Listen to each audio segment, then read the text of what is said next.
Hello and happy Tuesday. Welcome to another episode of The Healing Home. I'm your host, Michelle, and today I am super excited and honored to have my guest, Chance Garton of the InnerVerse Podcast. Chance is one of my favorite people, and I am so excited and grateful that I've got to meet him and have been getting to know him over the past almost year now. And he is just such an inspiration to me. And I'm just very, very stoked to have him in the Healing Home tonight. And we're going to be talking about his sound healing practice, maybe a little bit about how he got into it, what excites him about it. And also, I wanted to just pick his brain a little bit about his journey as a content creator, because Chance himself has been at this game for almost a decade now. And that's one of the things about him that inspires me so much, because he's just one of those people. You can tell he's a go-getter, and he's always thinking and he's always on his toes. And I'm just so grateful to have him in my life. Chance, he's an entrepreneur, a sound healer, an artist, student of the great mysteries, and the talented host of his weekly shows, the InnerVerse Podcast and VibeRant. So, without further ado, help me welcome Chance into the Healing Home. Hello, my friend. Oh, you're muted. I feel super welcome. Thank you, Michelle. It's really great to be in your house for a change. You have graced my channel with many appearances, and your knowledge has been invaluable. And all the kind things you said about me, I feel the same way about you. I highly admire your knowledge and your positive spirit, and you are very supportive to everybody in our budding community. And I'm glad that we're buds. So thank you for having me. I feel really happy about this. I'm looking forward to our talk. Yeah, thanks, man. I can't even sometimes express in words how I'm so grateful for you and the community that you've created. I mean, basically kind of seemingly from the ground up, correct? I think they did it. I just was making videos. Nice. Well, it's really awesome, and there's just so many beautiful minds and beautiful people, beautiful hearts that are all around together. So it's something beautiful, that's for sure. So it wouldn't be anything without the awesome guests like yourself who come on and teach us. So I learned how to drive the live stream pretty well. And I have a few topics that I'm knowledgeable about, and I love to talk about those things. I have general knowledge about a lot of things, but overall, it is a group effort. Sometimes the one in the host chair kind of gets like the accolades because it's their house or whatever. But again, none of what I've managed to achieve as an entrepreneur would have been possible without many people, hundreds of people at this point, coming on and sharing their spirit, their passion for what it is that they want to talk about. And ultimately, that's what inspired me to do it, to become a podcaster. Was I wanted to capture, if I could, that magic of people who are doing what they feel authentically called to do on a soul level and making that their livelihood somehow, or managing to do that while holding on, not going broke. I wanted to know, like, how does one actually transition from normie job on the Chronos hamster wheel, rat race, etc.? How do you transition from that into an authentic and spirit-led life where creativity is daily, regular, is it's your spiritual practice and your vocation? Like, how do you combine those things? And turned out nobody could actually tell me how to do that. But then there's a point where you just keep going and you make an eventual leap of faith, whether you've been flapping your arms for years to get them strong before you take the leap of faith, or you just go for it. What I have learned, and now that I've done the leap of faith myself, what I have learned are some of the secrets, if you will, that I was looking for from other people that I feel like maybe you don't get to hear or you don't get to realize until you're ready for that. So no matter who you ask or what you look at, you're never going to know until you know. Because I think knowledge, all knowing, really is remembering. And that remembering happens whenever we have more wholeness and coherence in our personal energy field. I heard the greatest statement, well, hyperbolic, I get it, but like a very great statement from Owen Benjamin. And he said, the full armor of God is keeping your own energy in your own battery. I was like, that's it. Because the more of your own energy you have in your own battery, you just know stuff. You remember stuff that you spiritually know. Maybe you figured it out in previous lifetimes, or it's just innate to being a being, that certain dynamics of how life and energy flow are known to us because we are life and we are energy.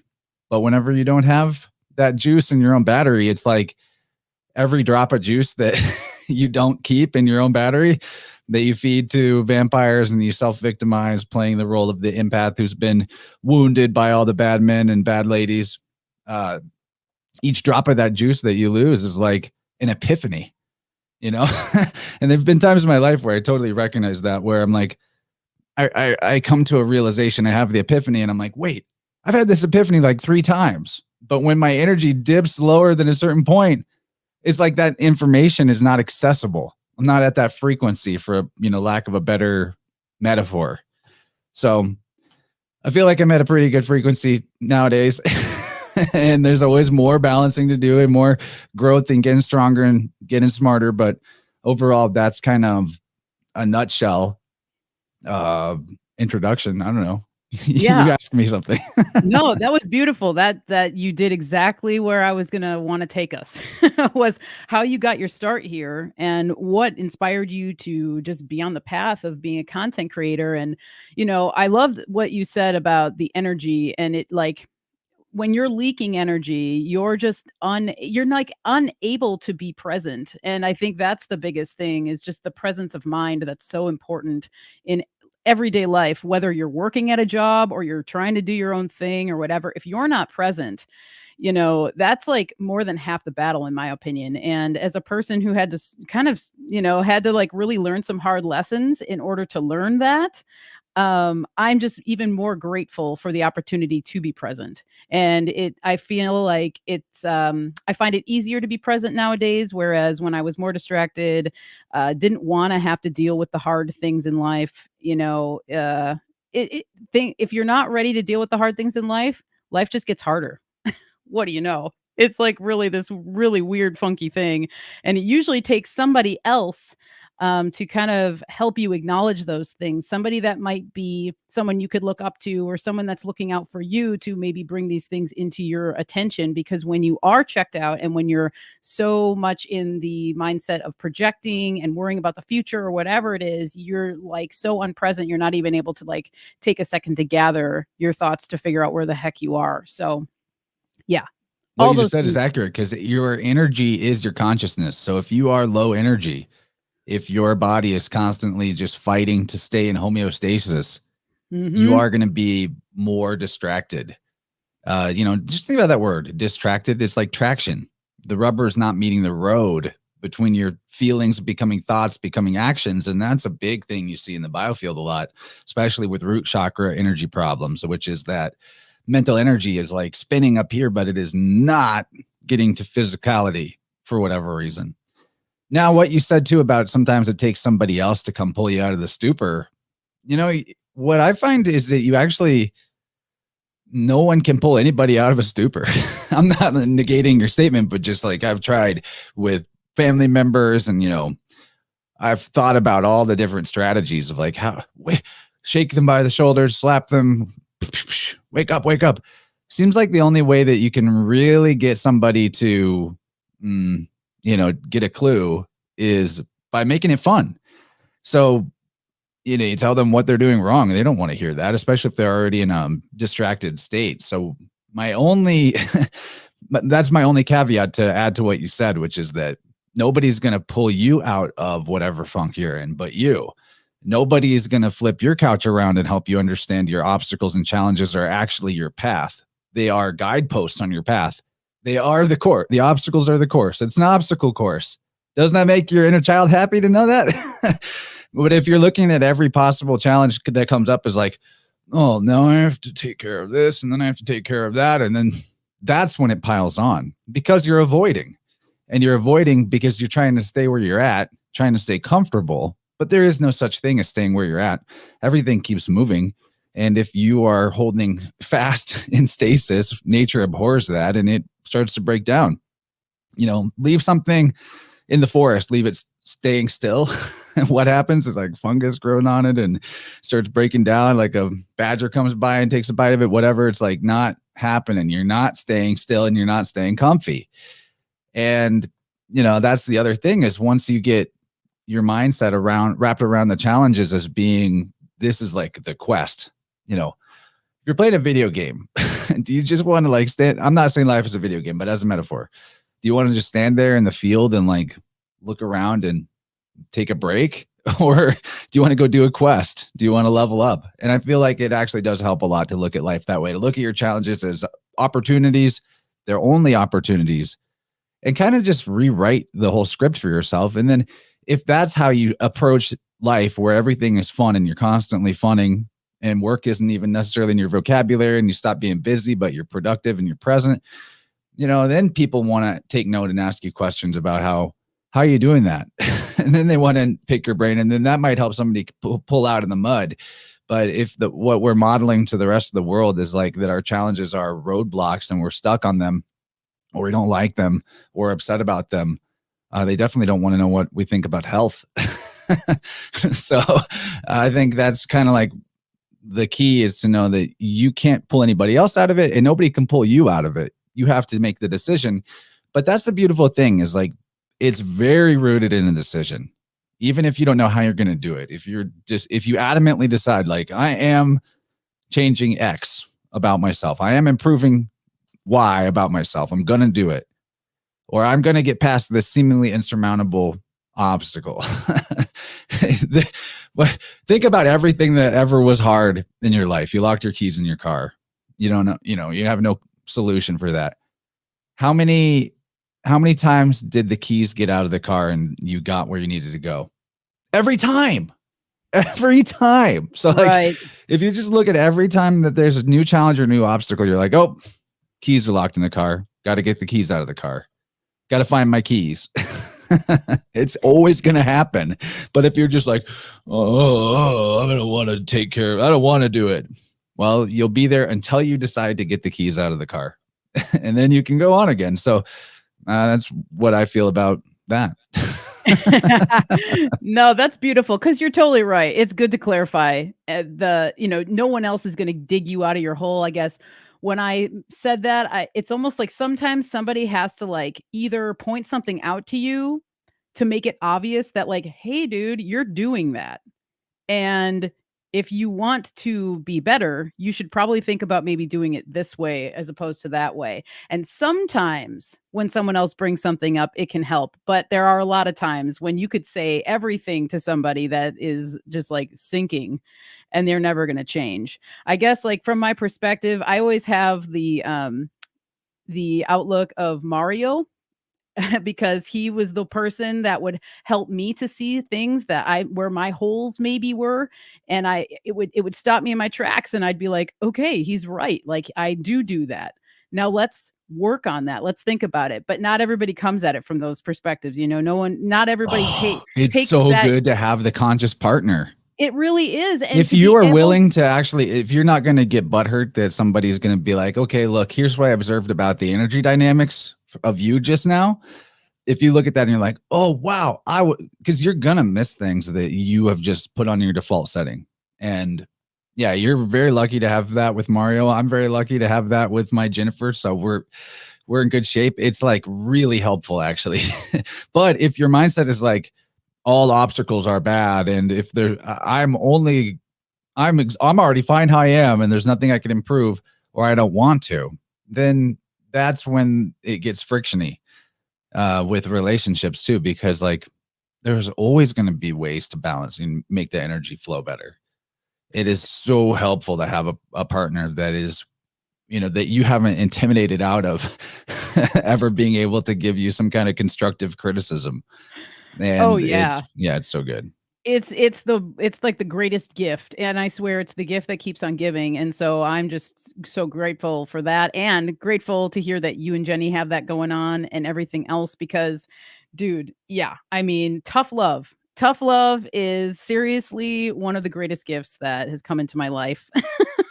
And I feel like if you're not able to just be able to listen to that constructive criticism, yeah, there's going to be issues that arise, but it is what it is. So with all that aside, in terms of your sound healing practice, When did you start to become interested in sound healing, and how did you get started with it?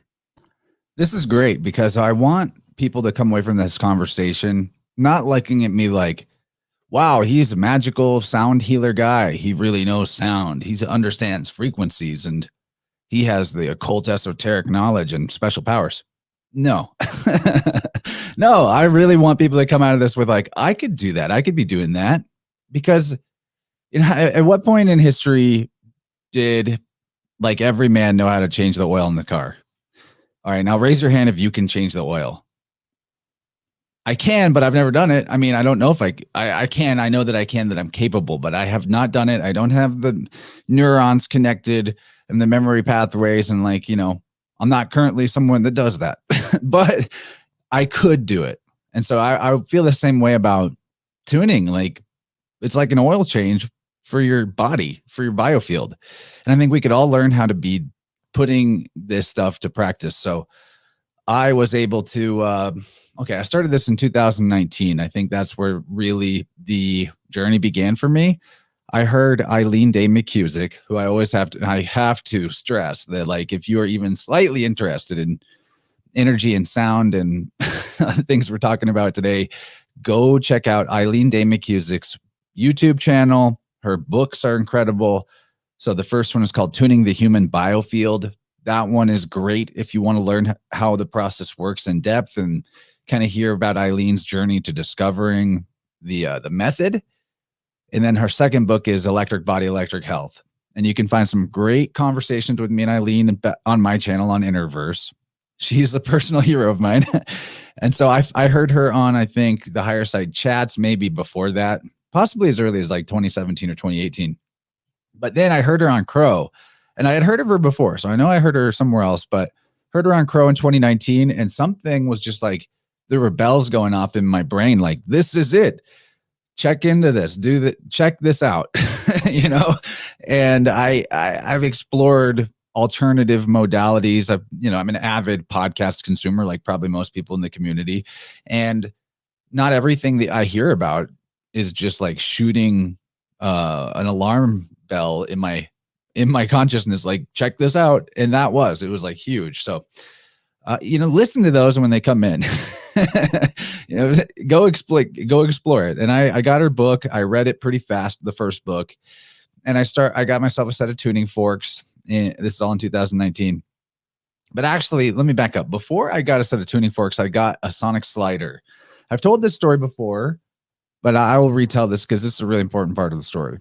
So this is a sonic slider. It's a weighted tuning fork. You can get one at the Biofield Tuning Store. And, if you're going to be doing work on yourself or a loved one or pet, this is like, you could do everything you need with just this tool. Even though it's a weighted fork and you don't hear it audibly, it's for putting on the body directly. You could even tune somebody's biofield with this, because I watched Eileen doing it at Music and Sky Festival. She was tuning people with a slider. And I was like, wow, I guess that makes sense, because I've tuned people in places where it's too loud for me to even hear the forks. It's not about the audible sound at all. There's nothing about the process that necessitates like physical atoms being vibrated by energy waves or any of that. It's like kind of wild at that level, because it gives you some experiential knowledge of the all is mind principle of Hermeticism. But anyway, I first got a sonic slider because I wanted to do some work on a shoulder injury I had. And she talked about how it's good for healing injuries. It's good for so many things, really anything. And I'd had this persistent left shoulder problem. It was really both shoulders, but definitely the left shoulder. And we can talk about shoulders in the biofield, because that's one of the most common things that people run into. And when I tell people like what their shoulder injury means on the emotional level, they're always just like, of course, I definitely do that. So I had been rock climbing, right? And I thought that it was rock climbing's fault that I had a hurt shoulder. I was still in the mindset that things just happen. That, sometimes you stub your toe and you break your foot and you hurt your shoulder, and these things just happen and they are meaningless other than the story of how it happened, which is that I was rock climbing. Little did I know. So got the slider. I'd been hurt for like 4 or 5 months. I was unable to lift my arm above my shoulder level. I couldn't get my hand over my head. I got this sonic slider, put it on the shoulder, like hit it, put it on the shoulder, just like that. Probably like for 5 minutes, about 2 or 3 times a day. And by the third, like, so no more than like 10 or 15 minutes of actually using it. Did that. By the third day, actually the pain got better like the first day. But by the third day, I had full range of mobility again. And I was like, I couldn't believe it because I had such a problem that I had quit climbing. I would take like a week, then 2 weeks, then a month off from climbing. And then I'd come back and I'd be like, this is still messed up. It's not getting any better. And we got to address James from Family Fun Guys comment here about lymph. We really should address that. Remember lymph, Michelle. All right, I'll remember. I can actually put it up on the screen too, so that okay, cool. You remember. It might take me a little bit to circle around to it, but let's just put a Post-it note on our brains for that. So, all right, we'll remember. Yeah. So again, take like a month off climbing. It still wasn't getting any better, and I, within days, was able to raise my arm over my head. Within a week, I was like back in the gym doing full workout routines that involved the shoulder, all full use of shoulder. So it was like fixed. I couldn't believe it. Little did I know that by addressing this issue with my shoulder, it forced the issue of the emotional situation to come to a resolution as well, which I actually did at the time, did not think I wanted that. So with the left shoulder, okay, it was my left shoulder. With the left shoulder, we're really talking about, issues of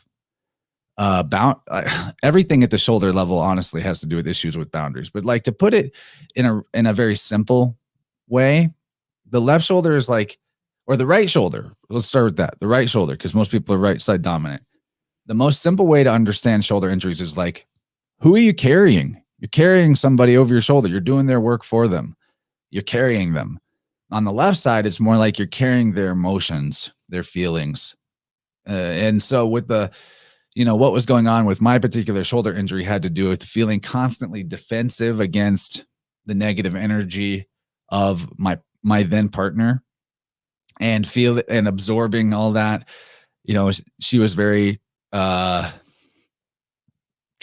from certain things. I was in the position of like, if I just try hard to fix her, everything will be fine. And I'm not saying I'm not saying now that she's broken. I'm just saying like, there's something to understand that whenever you are in this posture of feeling constantly attacked by other people's negative energy, it has a lot to do with the fact that you're choosing the role of victimized empath versus psychic vampire. So, and I had issues going on with both shoulders. It was just worse on the left. And I think that's because I'd also like recently gone through some loss of family members, like grandmothers. And so there was like, that's also a left side of the shoulder thing, more on the front, which is stuck sadness stuff, grief, loss, etc.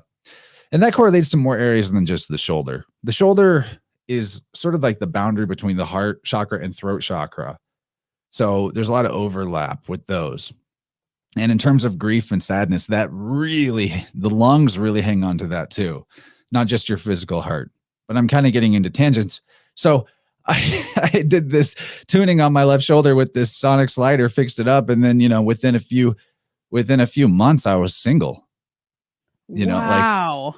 Yeah. Wow. And it had been a very long-term relationship. So, if you fix the physical problems, the emotional problems are going to sort themselves out. The interpersonal relationship problems are going to sort themselves out, and you're going to have the throughput and the juice to do what's best and right for yourself. And on the other side, if you sort out the emotional problems and the interpersonal relationship problems, the injuries will get better. So I think that's why we have this like system of mind, body, spirit, so that if you get stuck in one of those areas of that triangle, you can advance in a different area and get past the blockage where you felt stuck. Does that make sense? Yeah, totally. That's beautiful. And we'll get to lymph because I'm very interested in that as well. And lymph is one of my, and I think everybody should pay attention to it. But I think, I don't know, it's just always something I'm really looking at, especially my own body. But I'm glad we started with the shoulder because I have my right shoulder. I've had an injury since probably 2000 and it was 2005 when it happened, and ever since then have not really I've been able to strengthen it by like, working out and lifting weights and stuff like that, but I've never been able to get it back to like my regular normal shoulder. So anyway, I did want to ask you about shoulders, and I've heard you talk about it before, but So, Michelle, yeah. are you an angry person?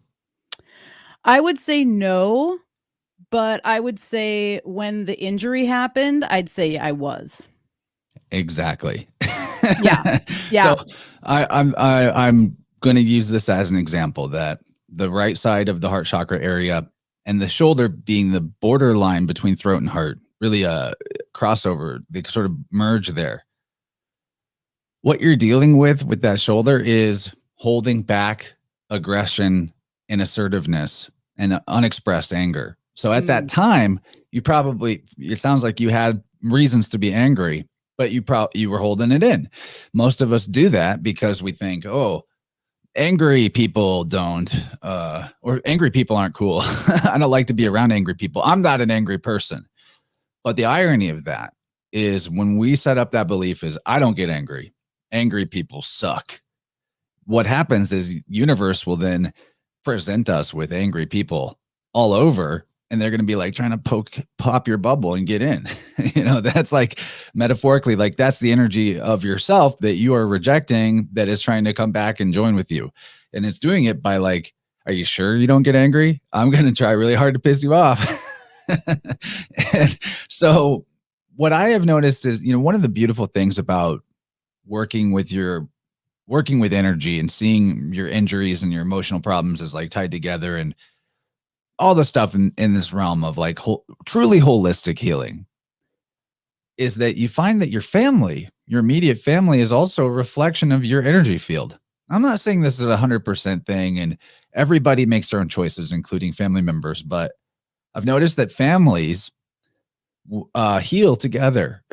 Like if you alter the way that dynamics work for your energy, you'll notice it in your family. So for me, for example, when I was a kid, our family would bottle up anger and then they'd dump that bottle out on somebody. Yeah. Same here.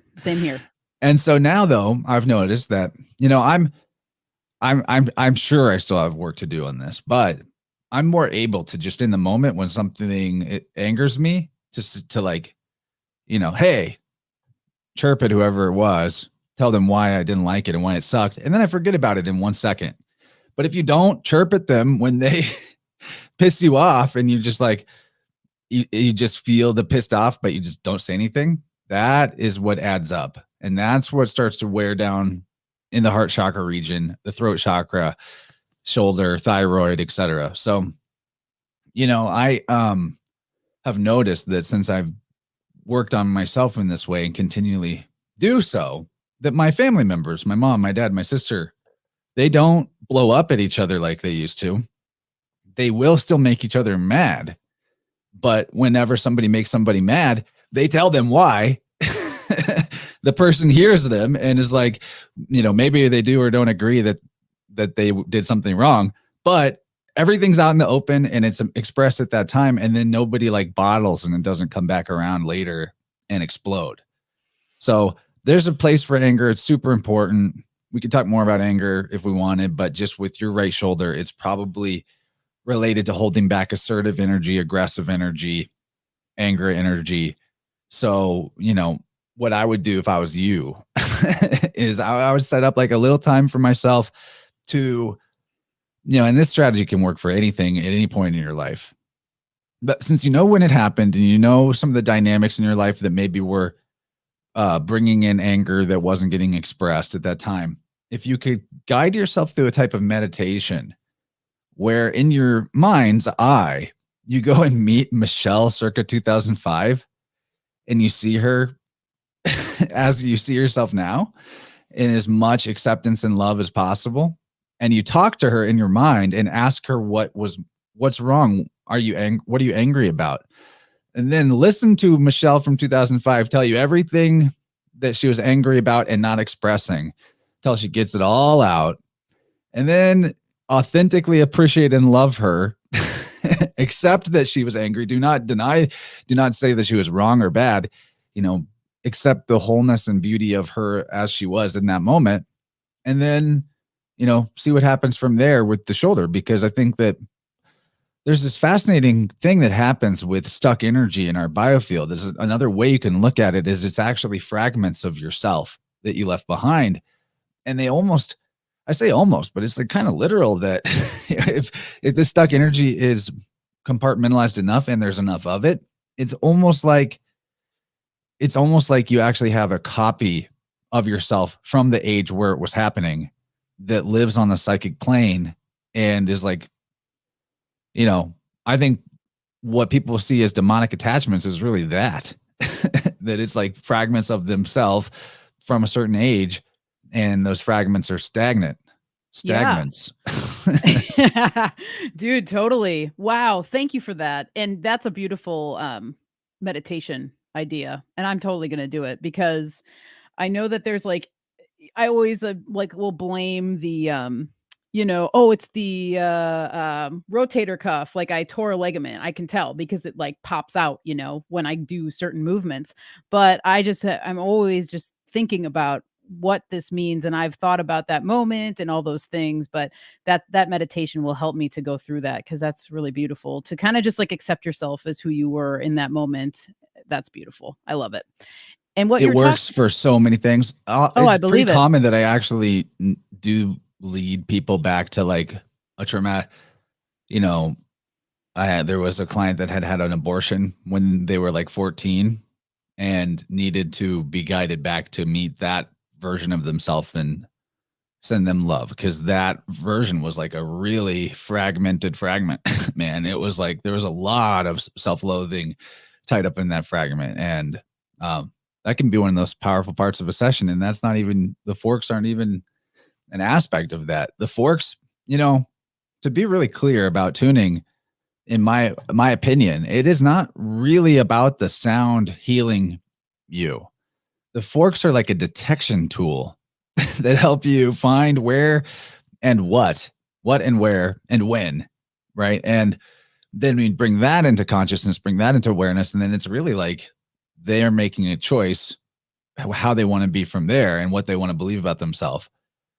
So honestly, people come to me for sessions because they want to experience sound healing, and I try to dress it up as much as I can, put a lot of ceremony into it, not for a frivolous reason, but because all that ceremony and all that preparation, it is intention energy that amplifies things. It's real. It's like magic. But if I needed to, or if somebody wanted to try it sometime, I could do the whole process with just my hands and my voice. I wouldn't even need a fork. I've experimented with this, and I can find I'm now at the point where I can find the stuck energy in someone's biofield with my hand just as easily as I can with a fork, which is very interesting to me. I think other people could learn this too. But, maybe to wrap up that story of me getting into it, had huge changes in my life after finding out about the sonic slider.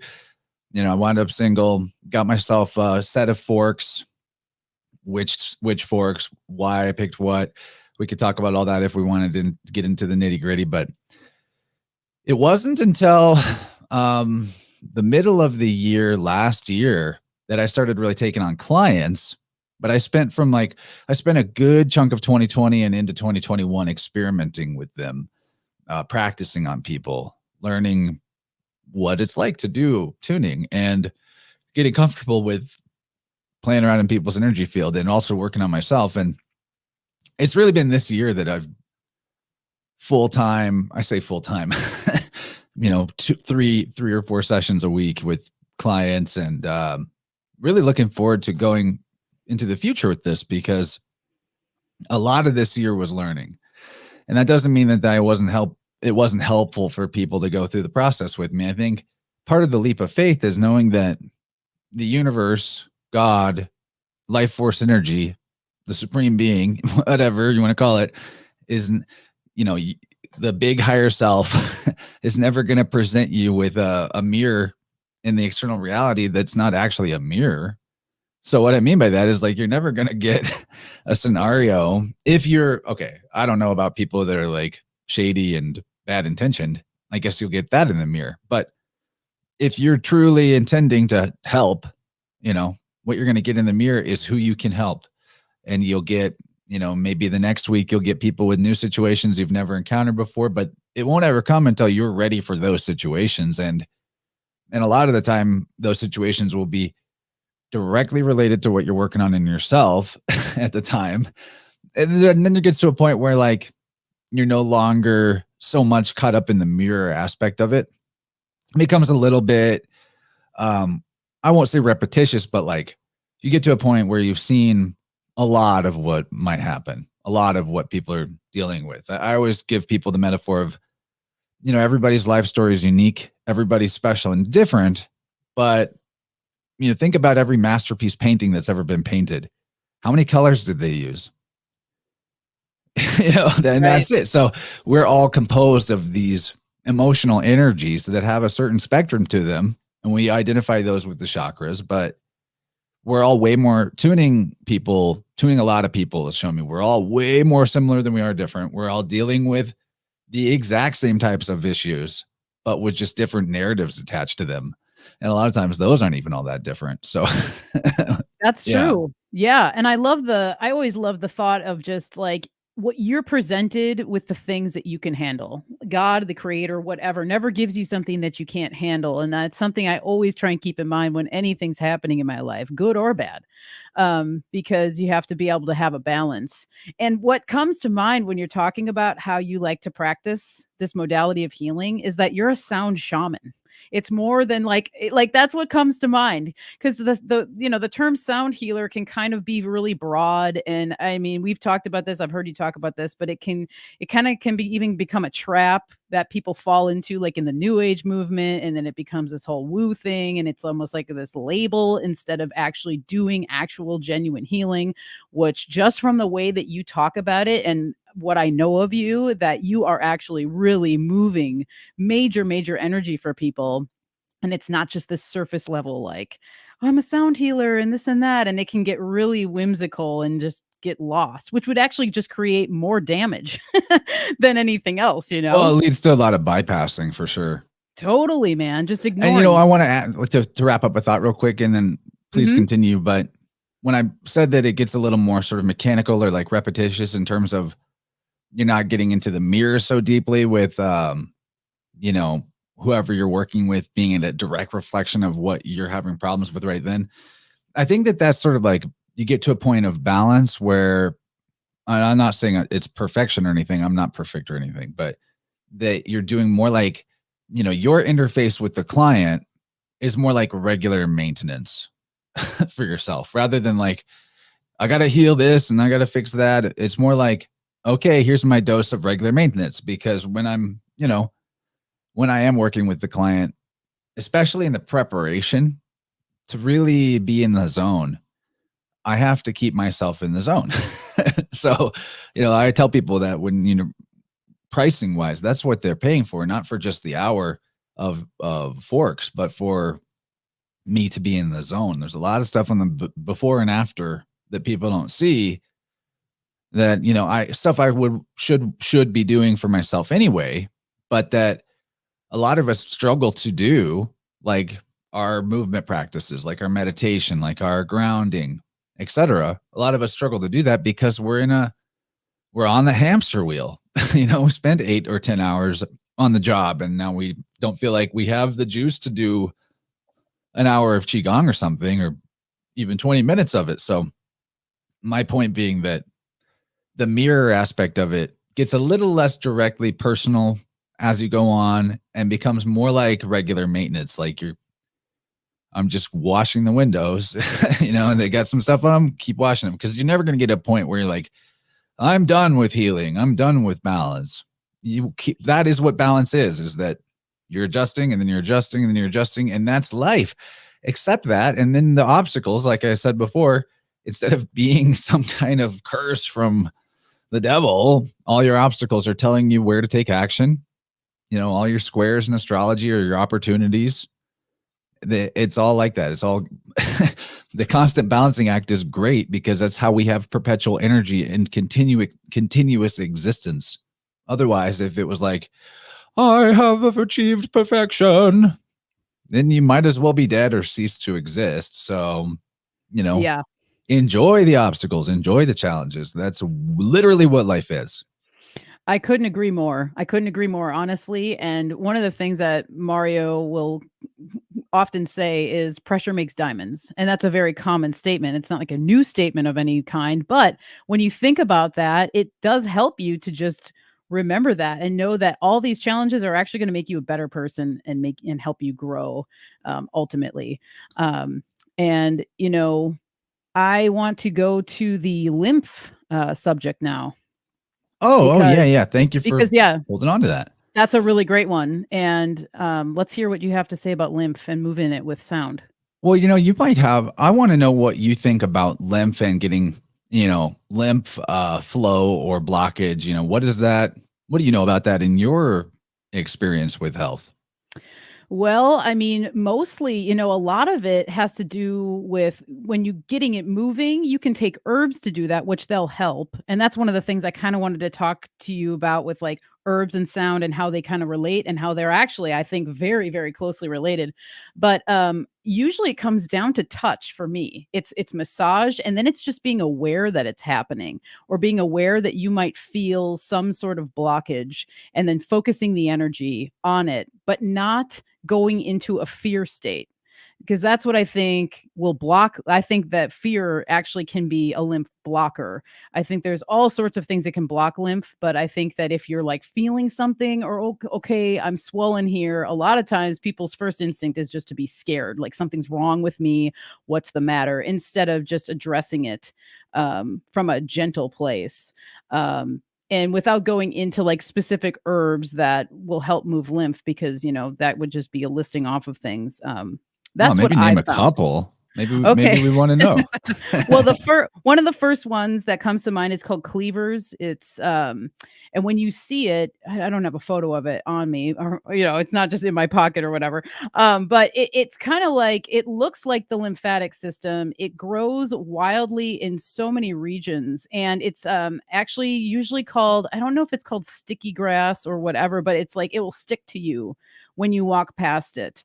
And that is one of the greatest lymph stimulators that I know of that can be very useful. Interesting signature that it's like sticking to you and your lymph is getting clogged up and sticking and it needs to be, yeah. Yes, and it Doctor totally can signatures. unblock it. And when it grows, dude, it's like it'll just like almost overtake things. It's like very wild and crazy, kind of like what the lymph system looks like inside your body when you look at it. It's just everywhere, but it's all these little networks of, looks like almost veins, but it's just going everywhere, right? And then one other herb that we've talked about on VibeRant and I've talked about on this show is calendula, which is another one to get lymph going. So any plants that are connected to water typically will help move the lymph, because you're working with the water element, obviously. And sometimes herbs that will be heating or warming to the system can sometimes also, do the same thing. So those are just a couple off the top of my head that come to mind that are really great for moving it around. Yeah. So I thank you for that. Yeah. It's Thanks for good asking. to have a multi-arm. I can't help it. Sometimes as the guest, I start interviewing the host.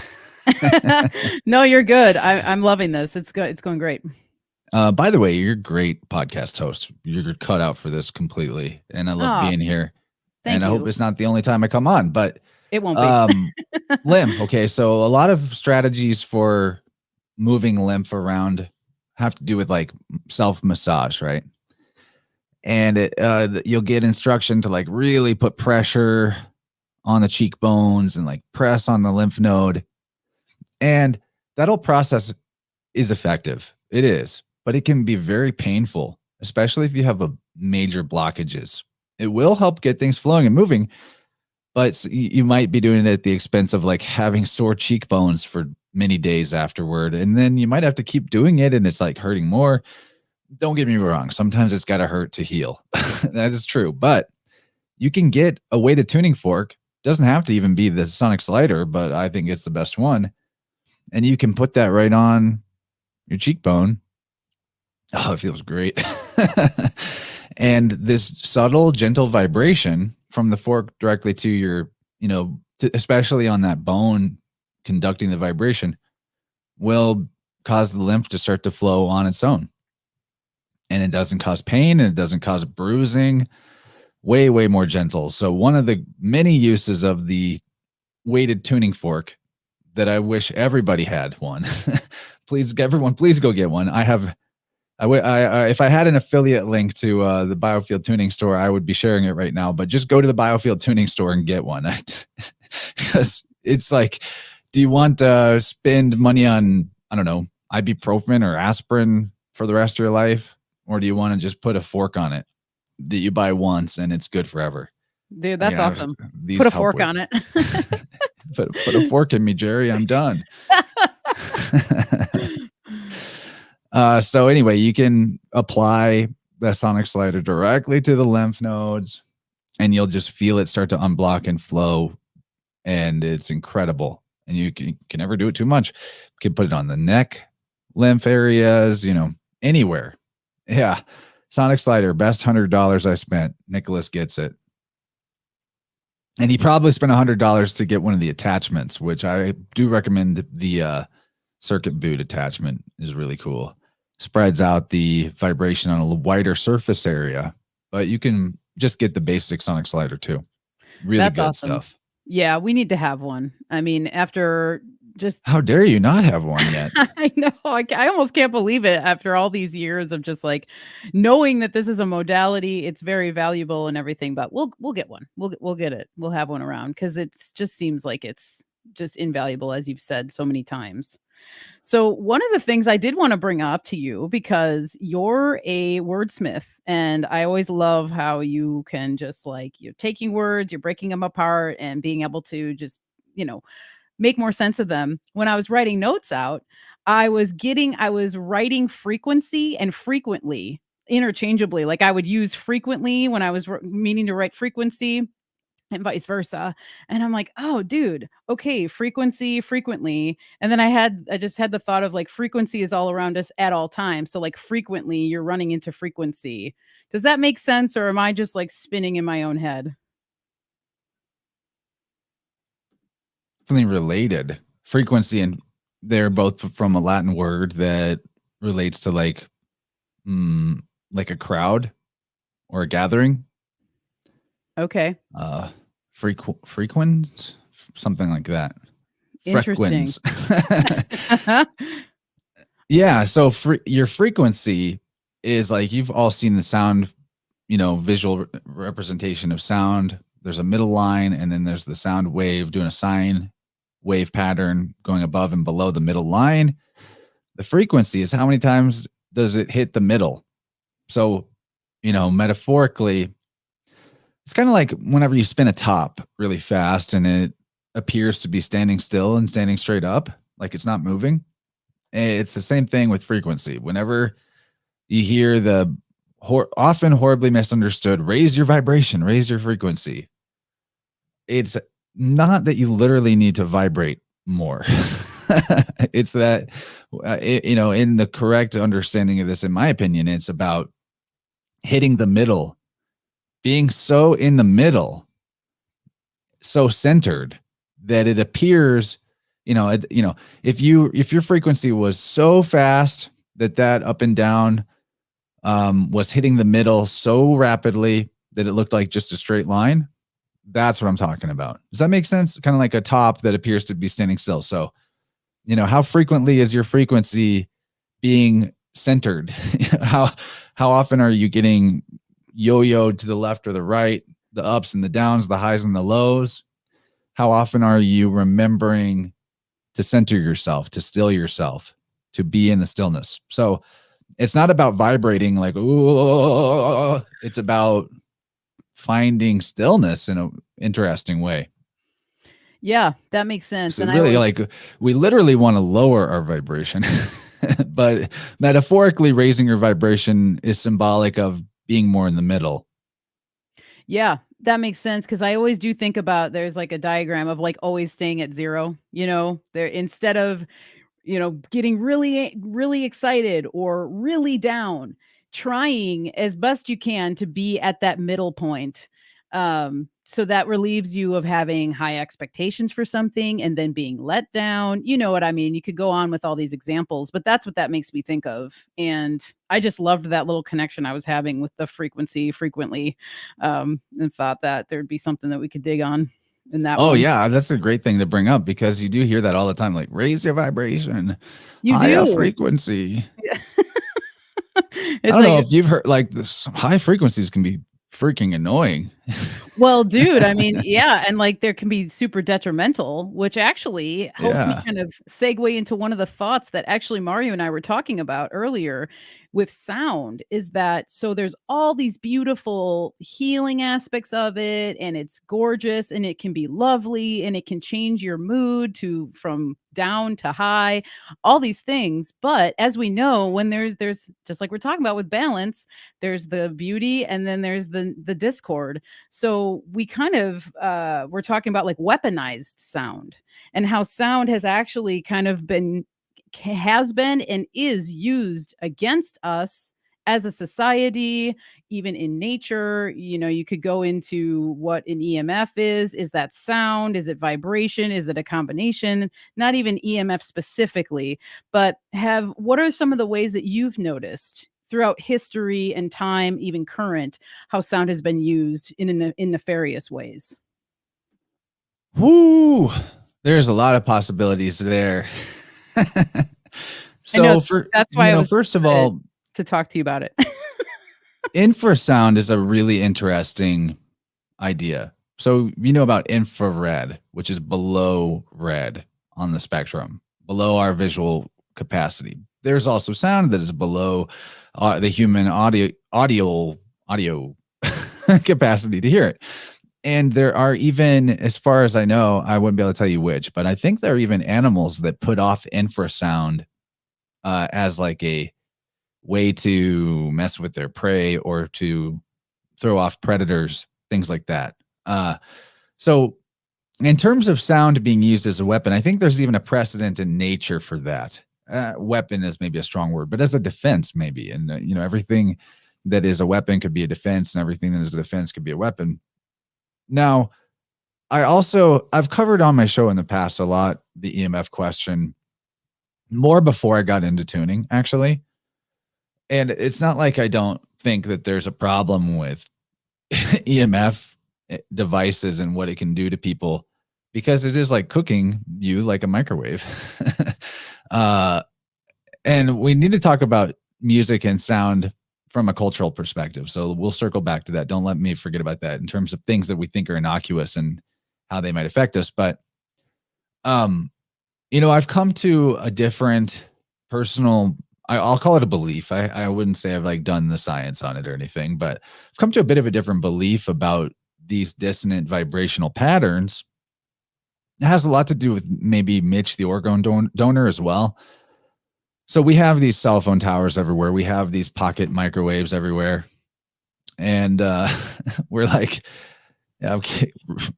radiating our balls all the time with these in our pocket and wondering why our fertility rates are lower and all that. But to maybe put it in a nutshell, this is hard to put it in a nutshell, but seeing how effective Mitch, the orgone donor, has been to improve the frequency environment in his area and many places, honestly.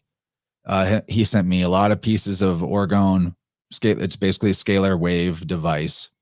And these devices, these orgone devices, seem to be able to structure the ether or structure the frequency of a region such that the cell phone towers are not having the same detrimental effect as they were before. So like at my house, there are cell phone towers around. I live on the edge of town, but still in in a city of almost 200,000. So there's a lot of cell phone towers, and there's a lot of spraying that happens overhead. And Jen can attest to this now that she lives here, but in the bubble radius of like, I don't know, 2 miles or so around my house, whenever there's like heavy spraying above, the clouds, the Kim clouds, do not hang above the area where I live directly overhead, because I assume because I've gifted orgone devices at all the towers around. So the spraying still happens, but the whatever frequency lattice that these chemicals were sort of magnetizing to, for lack of a better description, to create that haze that just hangs there, it's not working that way anymore. So I bring this up because people should understand, maybe before they get super upset or worried about EMF. I'm not saying that it's like the best way to do things, to have all this just willy-nilly EMF going around, but to realize that you are an orgone generator yourself. So why do these orgone devices that Mitch makes help? Why do they help? It's because they are a structured, coherent, crystalline frequency bubble, if you will, pattern. And what we know about nature, especially from the perspective of tuning, human tuning, is that, I say this a lot: harmony versus dissonance. Harmony wins. You learn about in physics class like entropy, and everything's slowly getting colder and slowing down and everything's falling apart. But they never talk about the organizing, self-ordering, self-healing, self-correcting nature of nature. But it's super important. In fact, it's way more powerful than entropy. Entropy is just like unresolvable dissonance or unresolved dissonance. And usually it comes about from exactly this entropic, decay comes about from the exact same method as in your own life, when you refuse to take on your obstacles, when you refuse to go through the challenge, which is that the stagnancy, the not moving, is what causes this entropic force, whether it's in the form of fungi or heat dissipation, to come in and, break things up and break things down. So where I'm getting to with this is that if you personally are holding a coherent, back to what I said, the full armor of God is keeping your own energy in your own battery. If your energy is in your own battery and it is coherent, structured in a, proper, good way, then do you really think some stupid EMF radiation is going to hurt you or kill you? Like you're going to transmute that. So like, your aura your aura is a protection layer. It is a shielding from EMF. Your aura shields you from EMF. That's what it's there for, to shield you from all kinds of everything across the spectrum. It's your bubble. It's your protective layer. Just because you can't see it or you're not aware of it doesn't mean that's not what it's meant to be doing. So back to what I said about coherence beating dissonance. All you need to know to understand that this is a law of nature. This is a law of nature. Is go find a video of it or do it yourself. Get a bunch of metronomes and you set them all off in a room together at different timings. Metronomes like tick, tick, tick, tick, like for a piano. Get 50 metronomes, set them all off in a room together at different timings, at different times. Come back later. They will all be ticking together in perfect sync. No one's ever explained why or how that happens. It's because nature has a self-ordering, self-organizing principle where coherence put next to dissonance, the coherence or trains the dissonance to become coherent. So another way of looking at it is like the all is mind, right? We exist within the imagination of God. Everything is mental, hermetic law. Well, whenever two minds come together, the mind that knows that the other mind is a part of it is the one that entrains the other one. The one that thinks it's separate and different and not part of it is the one that's more easily entrained. And a simpler way of putting it is like put two minds together, the more coherent mind is the one that comes out influencing the less coherent mind. You know, like simple, obviously, like, you know, a professor of Latin that goes and talks to a 7-year-old about Latin. The 7-year-old is the one that's going to come across with their mind change and learn something, right? Not it. Maybe that's a bad metaphor, but you generally get me. So that actually applies to EMF. That applies to your aura. If your energy field is coherent, if your personal bubble is strong and your boundaries are good and pure, and your aura doesn't look like Swiss cheese, then no, EMF is not going to hurt you. In fact, you're going to change the nature of the EMF around you. You're going to protect other people from EMF that are just near you or around you. In my opinion, you know, don't take that to the bank or whatever, but I think that's the case. I mean, I can see it because I've been skeptical about that kind of the whole time ever since it became like a thing, or then it was 5G, and then we're all waiting in the wings for them to turn on the 5G, and then it was Oh, like they're turning it on in a month, they're turning it on in 5 months. Go it's ahead. so important for the manipulators and controllers and parasite type people to get you to think that something is hurting you. Very important. So they tell you, they sell you McDonald's, and then they show you Super Size Me, the documentary. They tell you everyone needs to get the cowpoke, and then they release all over the place the VAERS, you know, injury reports. It's very important. So they cover everything with 5G while at the same time telling you 5G, that's it.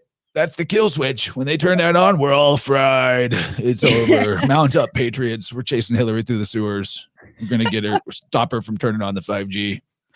Dude, totally, man. And all of those things are literally just keeping us from healing. They just keep you further and further and further. And one of They're the all thoughts, victim consciousness mentalities. totally a 100%, which keeps you further and further from healing and knowing yourself and all of these things. And so one of the things that came to my mind was just the body's innate ability to heal itself. But a lot of the things that are suggested to us from our doctor or from the news or whatever are literally do the exact opposite. So we're not even like allowing ourselves or our body the chance to get to the state of healing. And just something that we talked about in this little segment right here made me think about that. And I think it was you bringing up the ability of nature to be the healer.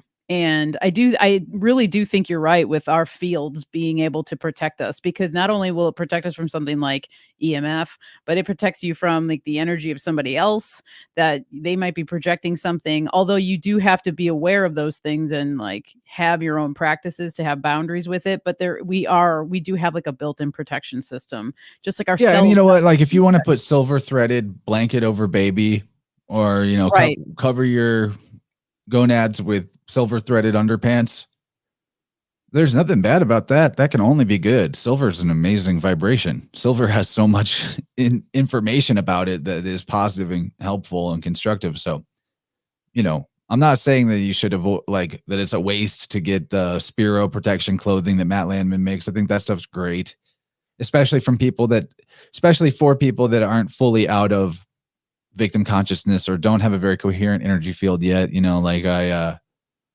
I would say, give them the EMF protection clothing, or wear it yourself until you feel more confident that you're transmuting it all yourself. That's all fine. I'm not saying that 5G or EMF is good as it is. It's not the way nature would do things. So, you know, I think that's what sin is when we do things against how nature would do it, we get immediate consequences. That's the wrath of God. It's no one's mad at you. You're experiencing the direct consequences for making a free will choice to do something against the way that it would be done by nature. And so it doesn't work because the way nature does things is the truth. Right. Right on, man. No, that's beautiful. And the sparrow stuff is great. We've had bags and I would put my phone in there and they work and I don't get calls and all those things. But I always have been a little bit kind of like, how much of this is some just other I've said this before, but just another way to lead people into a corner and I'll have them pecking at each other and freaked out and oblivious to the other things going on while they're sitting and worrying about all of that stuff. Because I do know that there are people that are more sensitive to it. There's people that have had to leave cities and all that stuff. Don't doubt that. I feel energies when I go into the city, but I'm now just wondering if it's not so much that I'm picking up on like EMF or 5G when I go into Portland. It's more that I'm just picking up on the energies of everybody else around me and the sounds and the sights and the lights and the cars and the everything else. Well, that's the thing, is part of the journey of waking up, if you want to call it that, becoming more conscious, getting more of your own energy into your own bubble. Energy is consciousness. Consciousness is awareness. Awareness is feeling. And more of it means you're more sensitive, and you have to deal with that. You have to be able to, you have to process that. So you have to, like, you know, that's the lifting weights aspect of wholeness, is that we continue on this journey. And then the more finely tuned your microchip is, the smaller of a grain of sand can throw it off. It is what it is. That's why, like, some people can just subsist on a McDonald's drive-through diet, and then somebody else that's been working on their health and working on themselves, if they put that in themselves, they might just die right then. Oh my God. Yeah. Of disappointment in them. Like, that's how I would probably view it. But yeah, I love the weave of nature just having the innate ability to heal.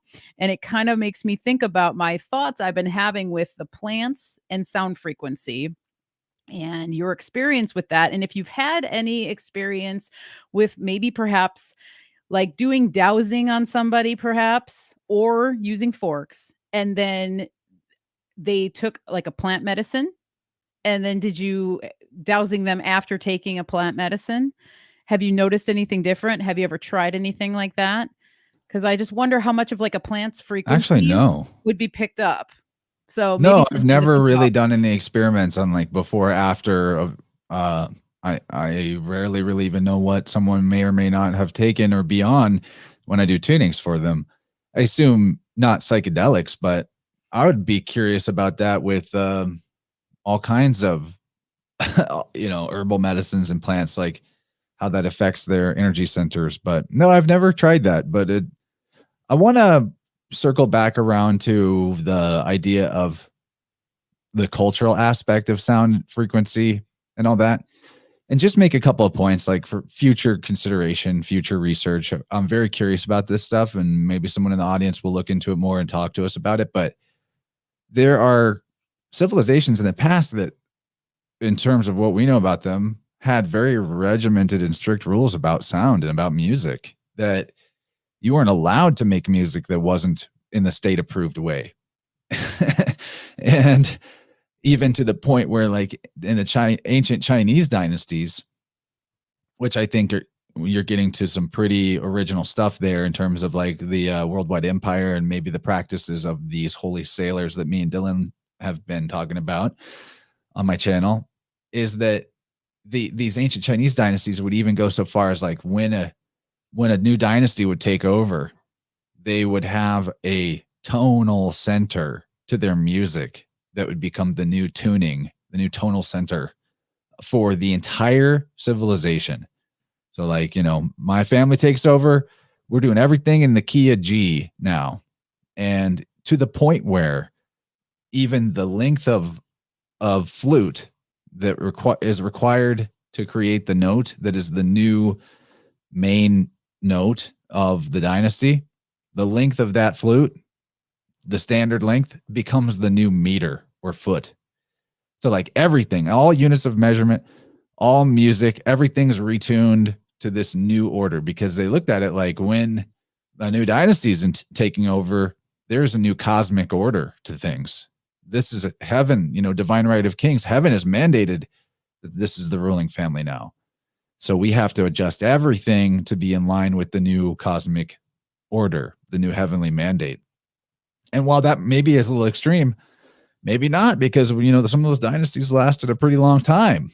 And I just wonder about, there is something to be said about the order and coherence of a society that is able to, like, manage even that level of, and I'm not trying to be I don't want tyranny or anything, but I'm all about freedom. But like, what if we had it sounds kind of extreme and horrible from our modern perspective, but what if we had a perspective where it was like, yeah, we're really careful about the music we make. We're really careful about the sound that we allow and the tuning of things. Like, we're just now talking about 432 verse 440. That's a whole side subject, but is it really tyranny or is it guardianship? To like keep everything in a certain order, in a certain harmony, being careful about that, being full of care, actually caring. That makes a lot of sense to me now, but like a younger version of me would have looked at that like, that's crazy. You got to free the artist, let them get their freak on. But maybe there's a really good reason for why that was the case, because look how degrading to the mind a lot of modern music is, especially rape music. It's like crazy, but that's not the only kind that is disharmonious. And yeah, I think that again, though, it's a similar deal. Like if your bubble is strong, then whether it's 5G or 50 Cent, it's not going to influence your vibe, right? But the civilization as a whole, the culture as a whole, a lot of people are very porous with their energy field, and they're very much, I can look at my past self like this big time, and I still have aspects of this, but my younger self, I was practically didn't even have a personality. I was just an amalgamation of the people I was around the most. Because that's like not having, boundary. You're not keeping your energy in your own bubble. I haven't learned it yet, but anyway, that's a tangent I wanted to point out. That's a good tangent. It requires more research. Yeah, but it's a good thought. And to me, one of the first things that comes up is that it would be very beneficial because it's creating a sense of unity through this one, okay, we're all going to the tune of G now. Okay. So there's going to be that unity throughout. And it also makes me think about the things that Mario has researched and learned about the sacred center of like a town. And once that sacred center was either destroyed or it was taken over or something would happen, that was the beginning of the end of that civilization. And so I think sound would be a beautiful way to just like strengthen that bond, as make your community stronger. And the flute being like your new measuring stick. There you go. That's the pole, man. Yeah, that's a great thread. I seriously want to look into that even more. And then I'm curious to find out what you learn more about it, because it's on my list of things to eventually learn more about. No, that's a great one, because and music, I mean, as we hear throughout history and everything else, we know it's such a huge part of so many cultures, if not every single culture. So it would make sense to me that they would have some sort of unity to it, and there's like way more meaning behind what they're playing or instruments they're picking or whatever, even further than just a regional sort of thing, I know. Hey, well, I'm having a lot of fun. No, good. Me too. And one of the things another sound thing that's a cultural thing that I thought of that I wanted to ask you about is, have you ever heard of coonling? Never have. All right. So it's a Scandinavian herd call. And it was usually done by the women of the homestead. So the women would go out, like maybe at the end of the day, and the cattle was, grazing on the fields, and they'd go out to the pasture and they would go out and use their voice and do these herd calls. And they had certain tones that they would work on. And then the cows would come home when the tones were put out there. And so I kind of just wanted to, it just made me think about the cultural thing and how each culture Krishna, has the cow herder. Ah, interesting. Okay.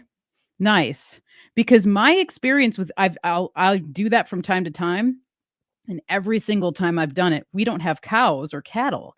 But whether it be a chipmunks or turkeys. Turkeys was my first one. I went out and did it one day, and where we live, like it would be a great place for a concert, because the sound there, it's almost like we have this like almost like arena, natural arena. And I did it, and all of a sudden, as soon as I did it, all the turkeys just and I did it again. And sure enough, they were just calling back to me. And so it just made me think about the cultural habits and practices that certain places, people, things have that they used for forever just with their own bodies to be able to like call in the herd or whatever. And so it just made me think about that when you're talking about having like one sort of unified tone that the society is focused on.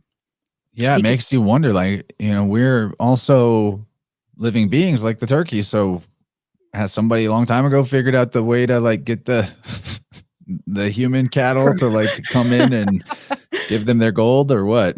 Yeah, dude, I think so. It was probably like the Grateful Dead or something.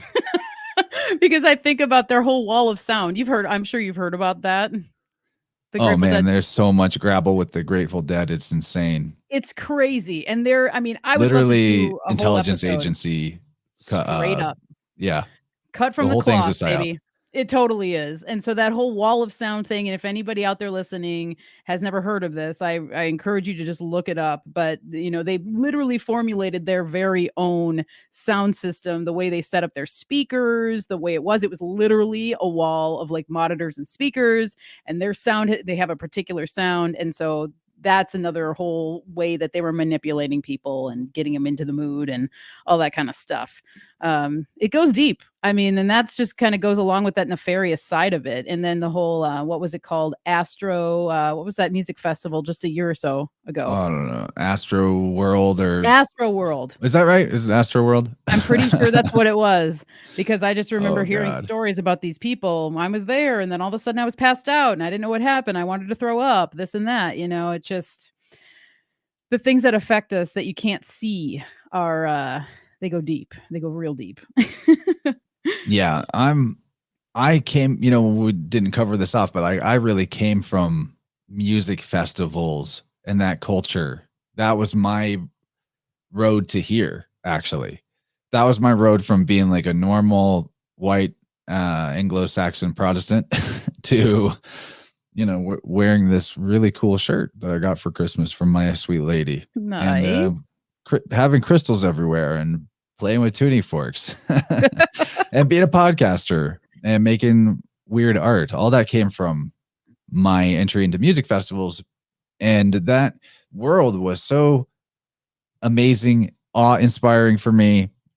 And it's kind of funny, like, then the more I got into being aware, the more I learned about who I was, the more I began to see like, whoa, these are big energy harvesting operations. I'm not saying every music festival ever happened was bad, but like Astro World is the big shining prime example of something that happens on a smaller scale without the mass death and the ritual sacrifice.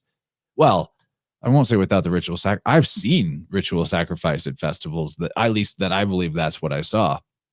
And it's usually done with drugs and I mean, there's some dark stuff that happens. And when you're on the medicine and you're not totally out of your mind or just in party mode and you kind of look around and you have some energetic sensitivity, you see like little goblins on people and energy portals sucking attention out of people who think they're looking at the stage, but they're like, sending their life force into something else. And it's very bizarre. I'll just say that. I'm still wrapping my head around it, but I think like this idea of the festival as a sort of like a reward in training the masses of like, at this time of year, you get to come and cut loose and party and you get to relinquish your slave duties for a while and have fun, Saturnalia, whatever the festival is. But I think that the occult forces that rule the world have for a long time been using this festival idea as an energy harvesting and mind programming tool, really. So that's like, I've done some shows on that in the past, but it's kind of a big can of worms that we probably won't open that wide, but it's a real thing. And especially with electronic music, the amount that can be done with like, back to that idea of infrasound, subaudible, low frequencies is pretty astounding. Just check out Mark Devlin and his works, Yes. Musical Truth 1 and 2, and I think there's a third one now. Yeah. No, I'm so glad we went here because that was one of the places I wanted to go to because I know that is part of your your journey is going to festivals and things like that. And I've often wondered the same kind of thing about it. And it's really, I mean, I know that you have eyes to see. And so it just is really nice to know and hear that you've had these thoughts, you've seen these things, and you've had personal experience with it. And so it could help somebody else who is in that, who maybe never saw it. And then they may have a memory and be like, oh my God, he's totally right. I have seen that happen. And even from a personal level, just Mario and I were invited to some show. This was like 6-7 years ago, I think, from a friend of his. It was at like it was downtown in Portland, and it was at the conference center, like where they have, all sorts of huge conferences, and they'll put on shows and stuff like that. And so anyway, long story short, we were there and we were in that position of not really being in party mode and seeing all this stuff happening. And it was so intense. And we were just like, we are fish out of water here, man. Like, this is totally bizarre. It's not even really our scene. We went because we were invited, and we were gone very quickly because it was just not good. It was I mean, just to even say, it felt like it was some sort of sex trafficking, like, network thing. Oh yeah, that's a really big part of the festival scene. Yeah, I believe it, man. And where it was in Portland, it was like in the area where there's all these apartments and stuff, or not apartments, hotels, where a lot of people stay when they travel from the airport or whatever. If you're staying in Portland, it's just one of the meccas, because the Max train, which is like the public transit, goes right through there, main bus lines, everything. It was really scary, actually, and it just really put a lot of these sort of things into perspective for us that we had never really thought about before, because we'd never been anywhere like that. And the symbols they were throwing up on the screens and everything.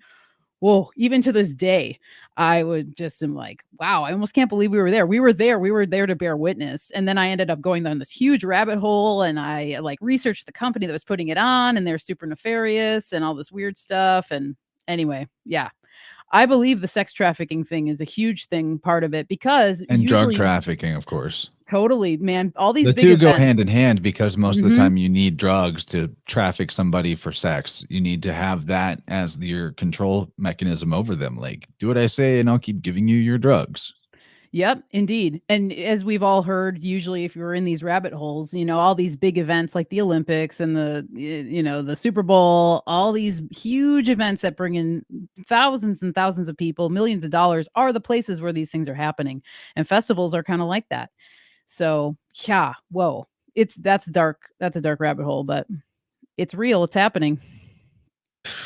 Yeah, but they're, on the upside of that, the idea of coming together to celebrate, to share gifts, to create, there's nothing wrong in the idea of it. So I would just advise people, consider the size of the event you're dealing with. And if you're like in the range of 3,000-ish or less, probably not too nefarious. Maybe somewhat, but if you're down to the range of like 200 to 600 people, probably a really legit place. Just look at it like, how likely are the humans in this environment to go locust mode? Because there's this weird thing where there's a certain number of people, and all of a sudden they're a swarm, and they're no longer like looking out for each other or trying to help each other. But normal human interaction would be that whoever you're around, you're ready to help if they need help, rather than just ignore them. So yeah, like I'll just plug Music and Sky Festival I was at this year in California, in Cuyama Valley, beautiful place, put on by Mike Winter from Alpha Vedic. That was amazing. That was that's the dragon that a lot of the light worker types are chasing in terms of the festival scene. That's really that's what it's all about. Coming together with a bunch of super shiny, super healthy, a lot of energy in their own battery type of people. There's nothing really quite like that. And then throwing in music on top of it and cool speakers, like that was a great event. So I'm definitely not against the idea of gatherings. It's just that you got to be aware of these larger ones. But yeah, we can change the subject. In a little bit, Michelle has given me the go ahead that we're going to do a group tuning session. Woo! So I haven't done one of those for a while, but about a year ago is the last time I did a video with a group tuning in it, and it feels appropriate to do that again right now. And I was really happy that Michelle will host that for us. So Yeah, I maybe love that before idea. we switch formats and I get us into that, maybe if you have any further questions about tuning or about the group tuning before we get into it, maybe we can get into that. Yeah, well, I appreciate that you want to do this. When you pose that idea, I'm like, yes, that's awesome. So everybody get your headphones.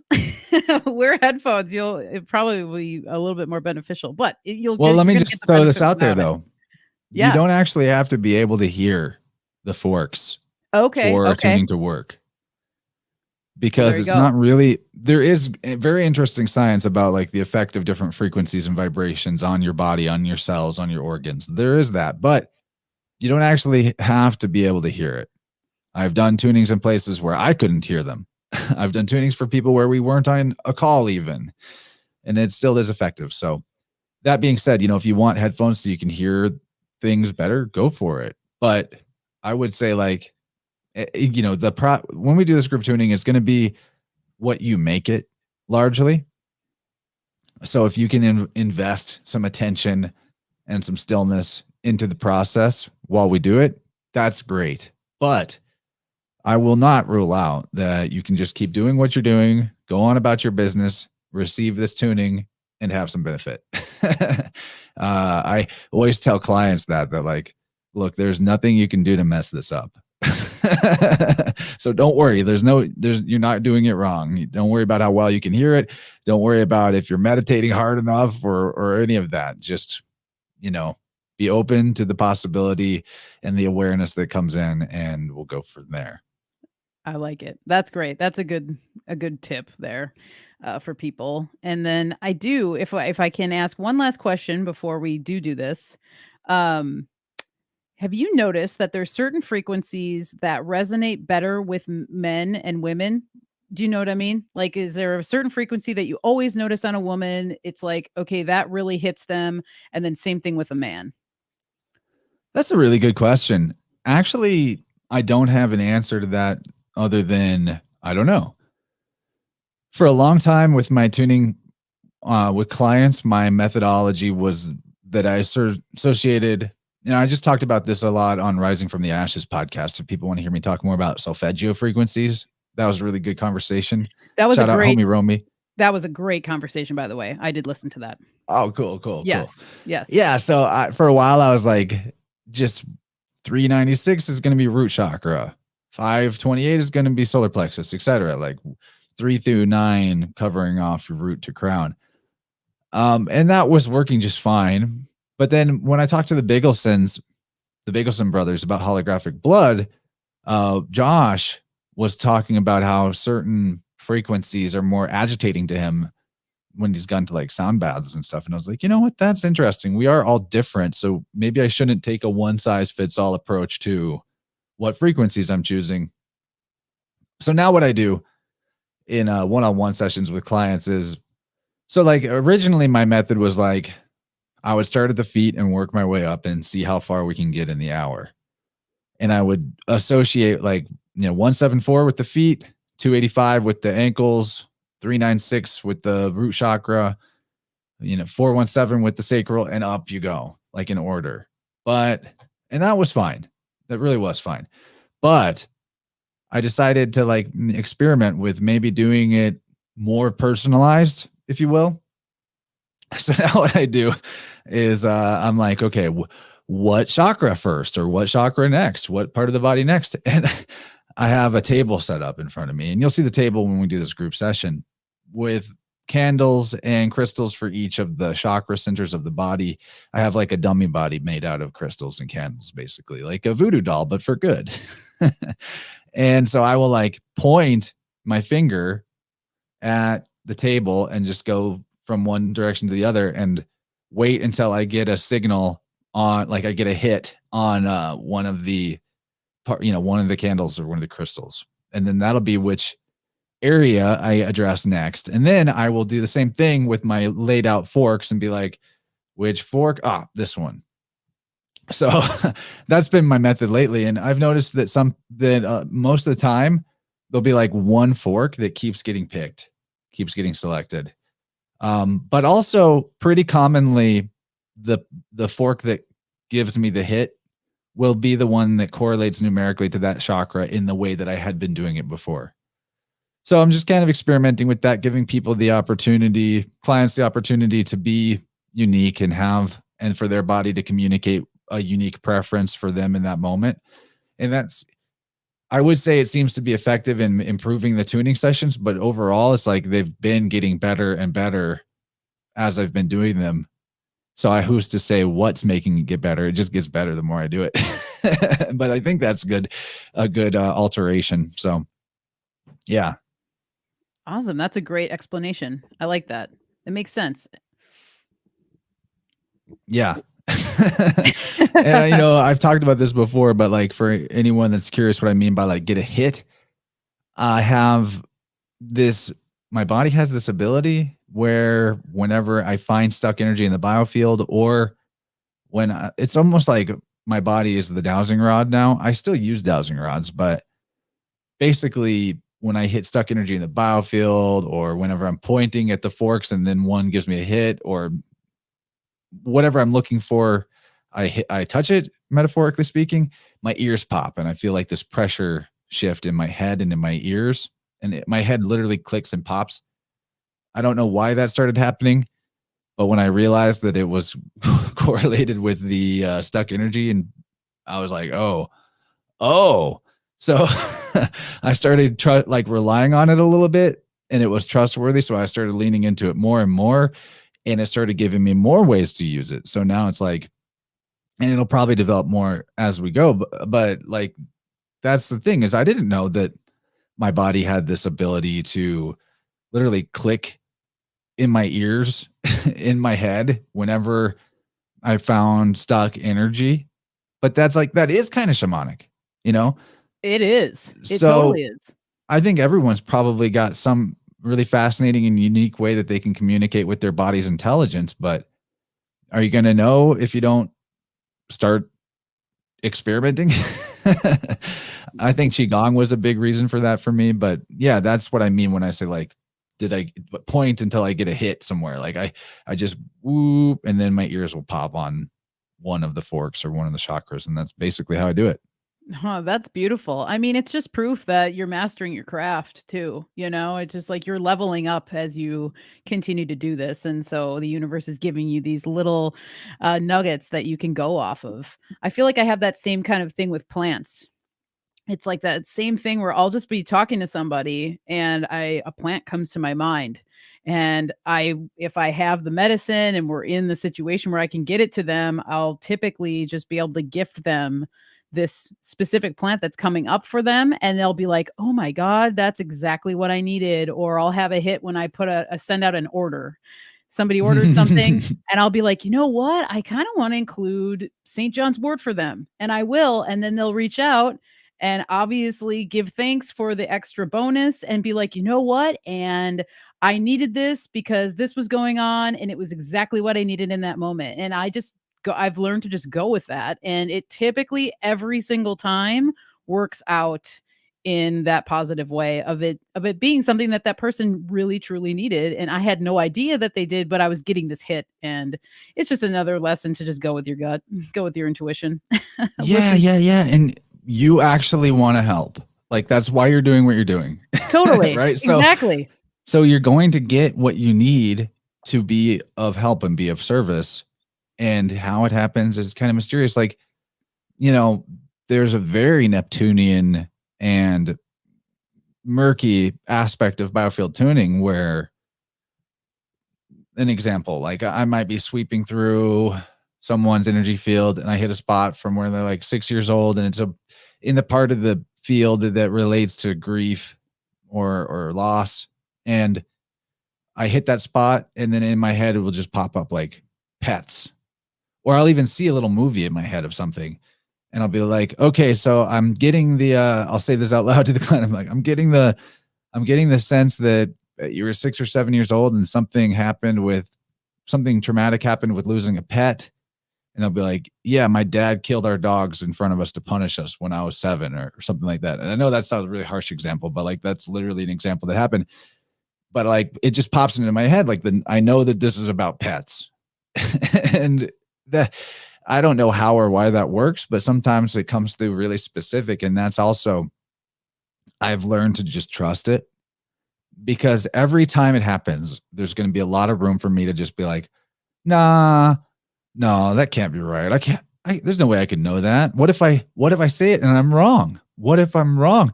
Then they're going to think I'm not very good at being a psychic healer guy.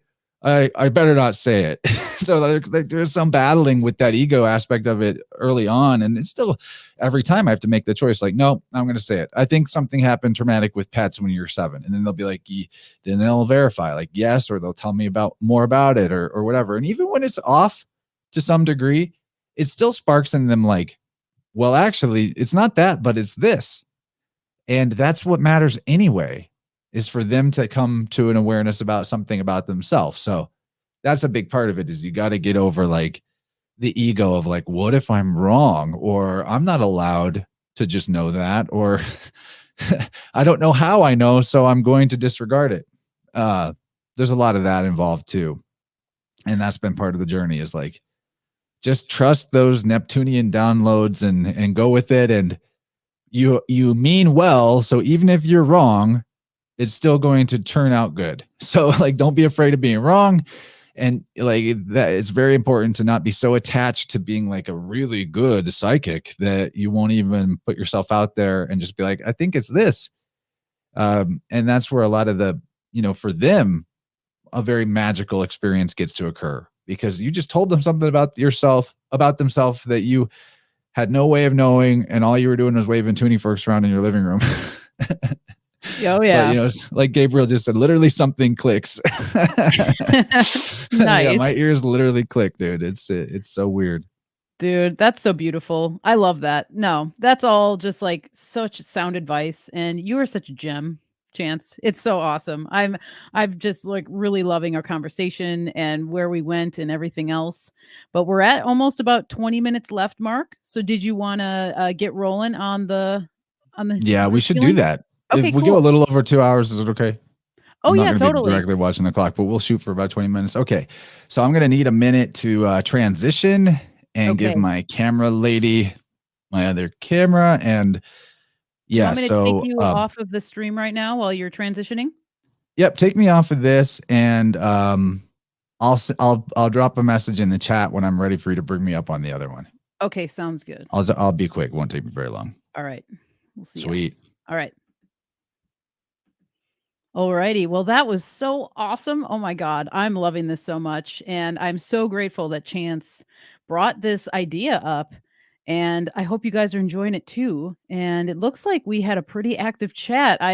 Again, I know I've said this every single episode, but I'm trying to get better with paying attention to the chat and then keeping my focus on the interview. So just maybe I'll kind of come on in here and see what's going on. But it looks like you guys are having a super good time.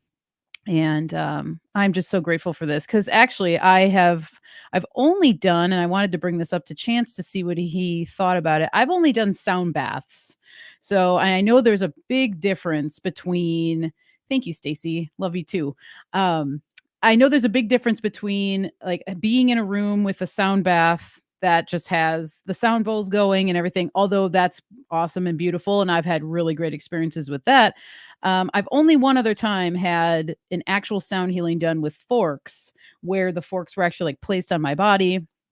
And that was quite profound as well. But I've just been really loving the exploration of the different modalities and the different ways that this can happen. And PK just asked, what's about to happen? Chance is going to be giving us all a group sound healing for the latter part of the show. We've got about 20 minutes to go.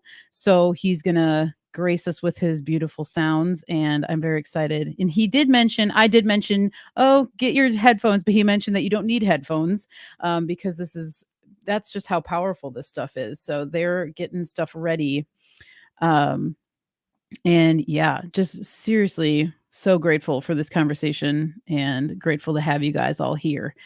because it's been super fun. And I liked where we went to with trying to kind of like, I always think about plants. I mean, hello, here I am. I'm an herbalist. So always thinking about plants, always thinking about how their energies resonate. And I kind of also have the sense that sound and plants work very similarly, because I'm starting to really just come to the conclusion that that plants are meant to actually be taken and then stimulate the organ system that will then begin the healing to happen within your body.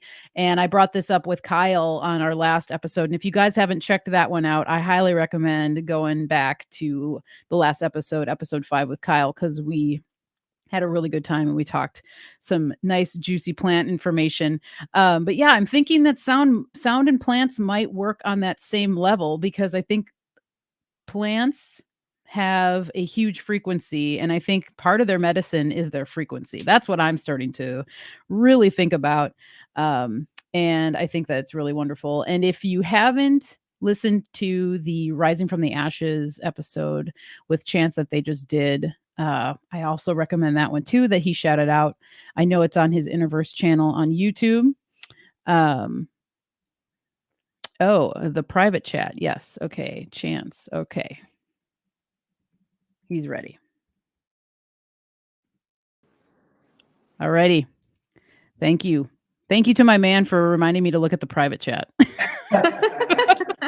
Man, he's just always there. Thank you, babe. All right. All right, Chance. I'm going to turn off my mic. All right. Well, first, I want to talk to you for a second. Can you hear me all right? I can hear you. Yep.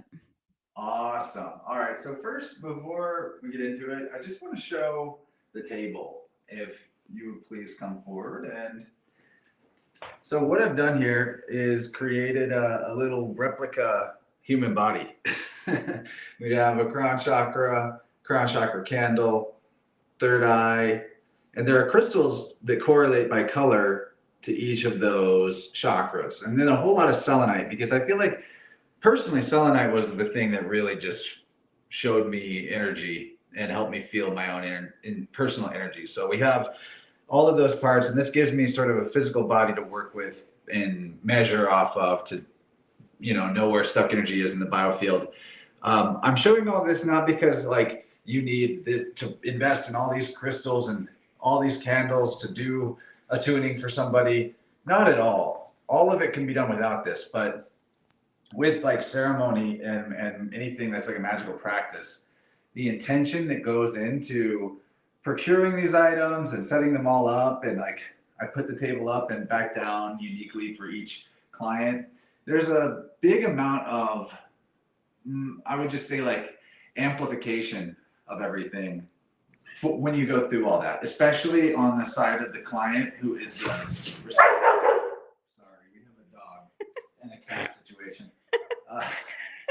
Anyway, there's a lot of like, but okay, buddy. Sorry for everyone who has headphones on. Okay. It was the headphone suggestion. Uh-oh. We're gonna take the cat out of the room. I'll be right back. Alrighty. That is a beautiful setup, by the way. Yeah, I'm loving that. Yeah. Usually when I do this, I don't have the cats do not have access to the room. But yeah, having the pretty setup, it helps, especially someone that's maybe less well versed in energy and mental universe dynamics. Like it gives them something to feel like believe in. You know what I mean? Like, wow, look how fancy and official this looks. So I recommend, I guess the simplest way of putting it is like, I recommend being quite clear and careful and intentional and purposeful with your aesthetics, with everything. Aesthetics and packaging. It's not just superficial. It's super important. It's not superficial, super important. Anyway, let's go ahead. We'll get into this this group tuning. I'm going to be doing this completely by sort of instinct and intuition in terms of where we're going to start and what we're going to do. And what comes to mind first is I'd like to help everybody anchor in and balance the holes of their donut, as I lovingly call it. So if you're familiar with the shape of the toroidal field, the energy field that the human body is embedded within, the energy field pattern that repeats itself across nature, the torus. It is shaped like a donut, but it's got a wide middle tube. That middle tube, the hole of the donut, is like your spine, your central column, your world axis, your pole, axis mundi. And there's like this hole below your feet and above your head where the top and the bottom of your axis mundi is at. So this is where your energy field is vortexing out and then coming back in. And then it goes the other way, out from the top and back in. And these, believe it or not, I found that the holes of the donut, that's what I like to call them, they can float around and get off balance. So what we're going to do first is we're going to find the collective axis mundi. We're all going to anchor in our pole together. And we're going to shift whatever needs shifted to bring those back where they want to be. So just so your mind, another dog situation. Buddy, let her be, buddy. Just so your mind has the data of like what it should be, we want the hole below your feet to be about 12 to 14 inches below your feet, aligned with your spine, and 12 to 14 inches above your head, above your crown, aligned with your spine. And pretty much everyone I ever do a tuning for, I find that is a little bit off or a lot off, a little to the left, a little to the right. So we're going to find the one below your feet first. And like I said to Michelle earlier, there's no wrong way to receive this tuning. You can be as meditative and into this as you want, or you can just keep doing what you're doing. As long as you're giving me permission to tune your biofield, your body is intelligent enough to make all these adjustments itself, and we are connected. Distance and separation are mental concepts. They're not reality. So let's find the collective holes of our donut. We'll start there.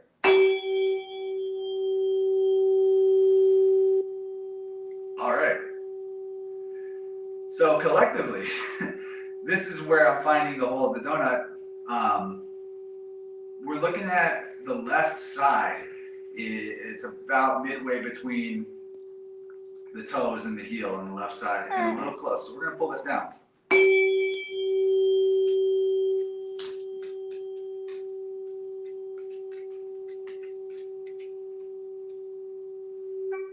You can come a little more of a close-up while I do this part.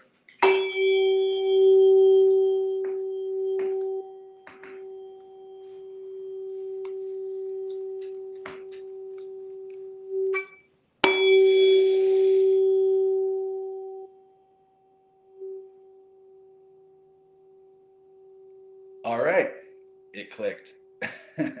So we've got the bottom one lined up where we want it. Now we'll do the same one above our heads.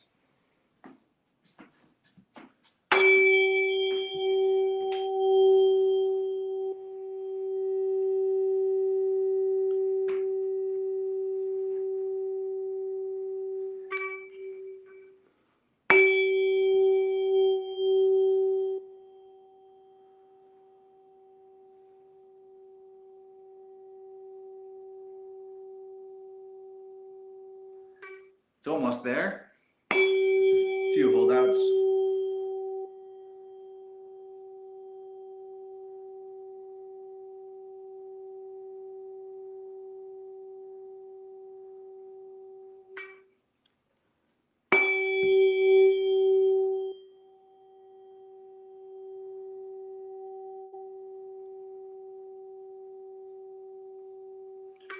All right, that one's good too.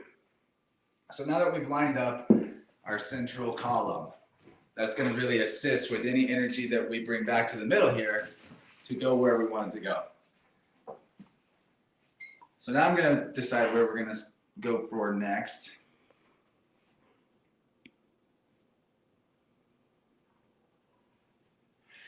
All right, we're going to want to do some root.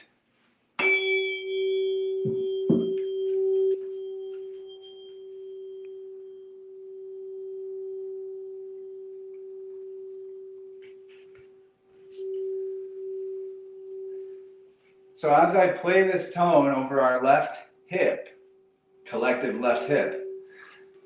I want you to think of all the ways that maybe you're not taking action. Maybe you're thinking about things that you wish you were doing, and you're not doing it. And maybe there's a shyness there. Maybe there's a feeling of difficulty getting over procrastination.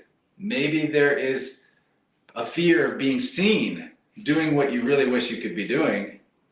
And I think what's most important is that we change our beliefs right now, if necessary, that there's nothing to fear about doing what's right for me. So as I play this tone here, let's just say that in our minds, this new belief. I am not afraid to do what's right. I'm not afraid to be seen doing what's right for me.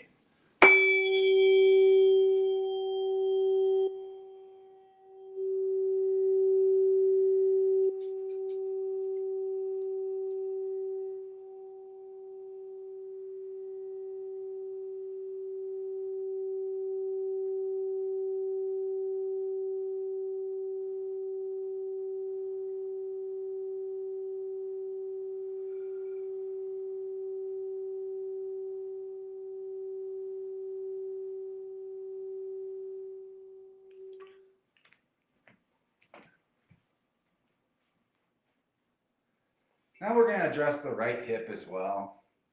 And the belief that we're going to set up for ourselves as we do this side, right hip, root chakra, is okay, so first of all, we need to be aware of what I call the torturous to-do list. Are we guilt tripping ourselves into overworking? Or are we making our work feel harder than it needs to because we're motivating ourselves to do that work through guilt? Do we feel ashamed if we're not productive enough? Are we busy? This right hip, this is the hip of busy. And busy is not a great place to be. In fact, I quit being busy a while ago, and it's the greatest decision I ever made. So, as we tune up this right hip, let's let go of any sense of busy and replace whatever beliefs may be holding us into guilt-motivated productivity, and instead accept that we're going to do what we're going to do. Let's see, the belief we're going to replace all of this with is, I do what's best for me because I want to. I do what I want. Something like that. That ought to be great.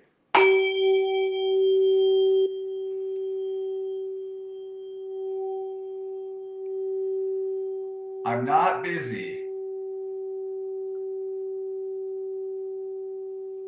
I'm not guilty. I don't require a certain amount of productivity just to exist.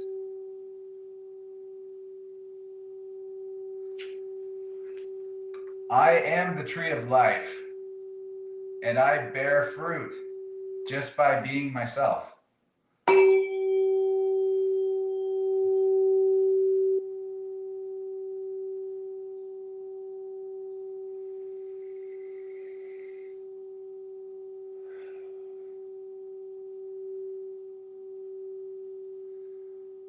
Man, this is a really crunchy right hip, guys. I think there's a lot of achievers out there who are motivating themselves a little bit with guilt. So this is very important for us in our culture. There's a lot of hip issues, a lot of hip replacements going on. You can get just as much done, or honestly more, if your motivation is flow and what feels good and right, rather than I'm bad if I don't get it done. That's what we've been trained. We've been trained that we're bad if we don't get it done. Guilt motivated productivity.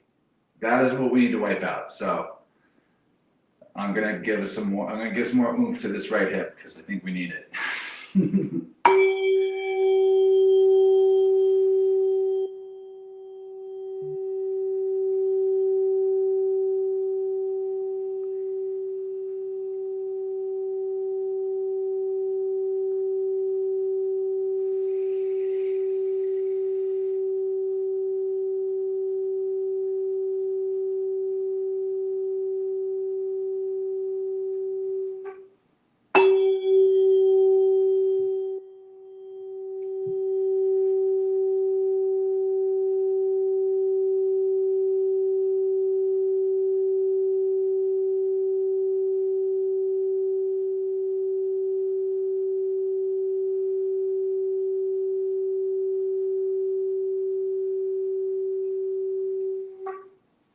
right, that feels good.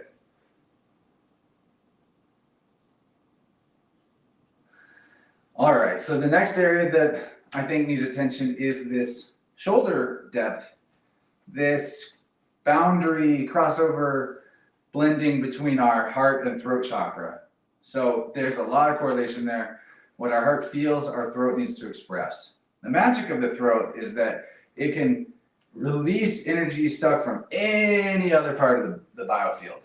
But if we're not able to express, we're holding that back, then it becomes, rather than our greatest healer and helper, becomes our bottleneck. And we become a walking corpse with no brain, or we become a floating head with no physical presence in reality. We don't want that. So we're going to work on this bottleneck here, specifically at the range of the shoulders. And we'll start with this left side shoulder.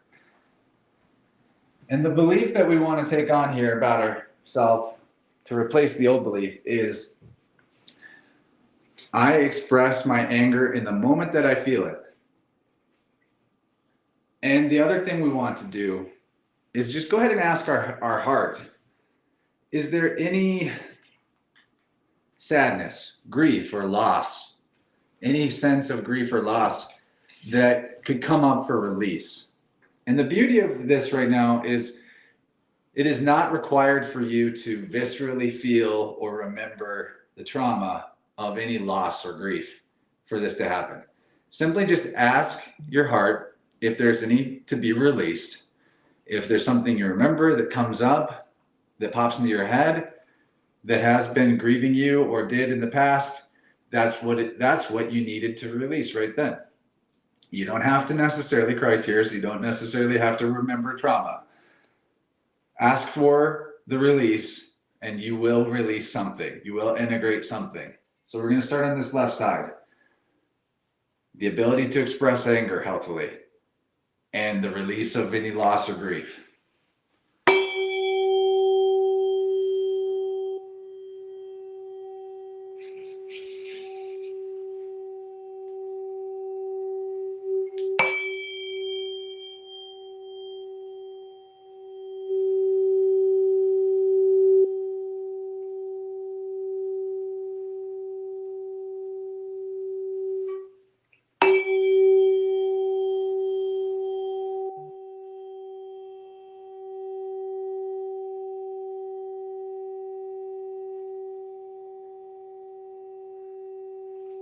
Bring your mind into this left shoulder and make the decision to let go of tension and watch it happen. The thing about letting go is you can't make yourself let go. Letting go just happens. You have to let it happen. You don't make it happen.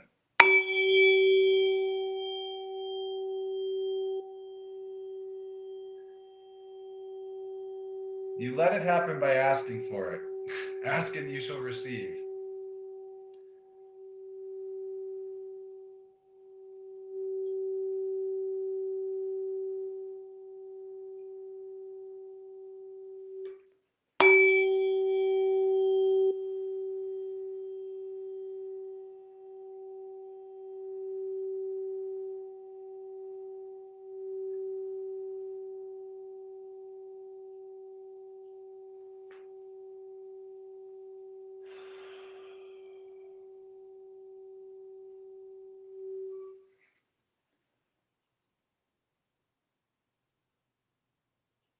All right, that's good. Now we're going to go over to the right side, the right shoulder. The right shoulder is all about our boundaries. If you're feeling tension in your right shoulder or pain, are you saying yes to things that you really want to say no to? That is a big question.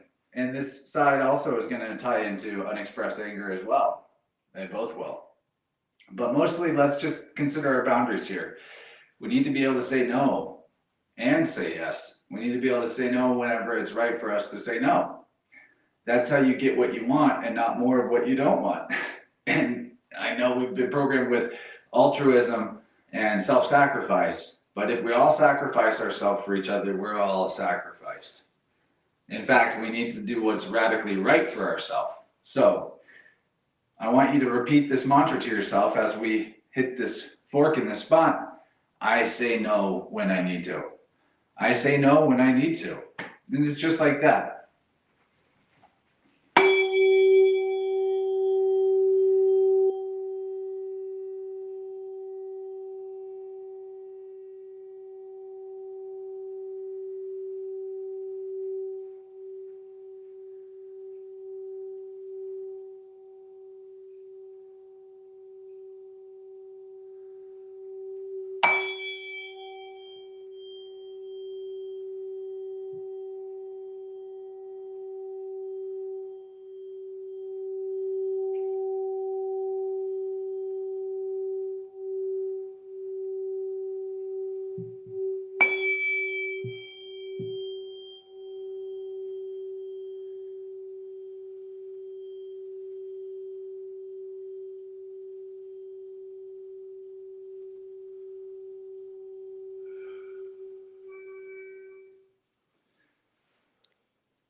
Okay, we're gonna finish up with a little sacral chakra tuning. All right.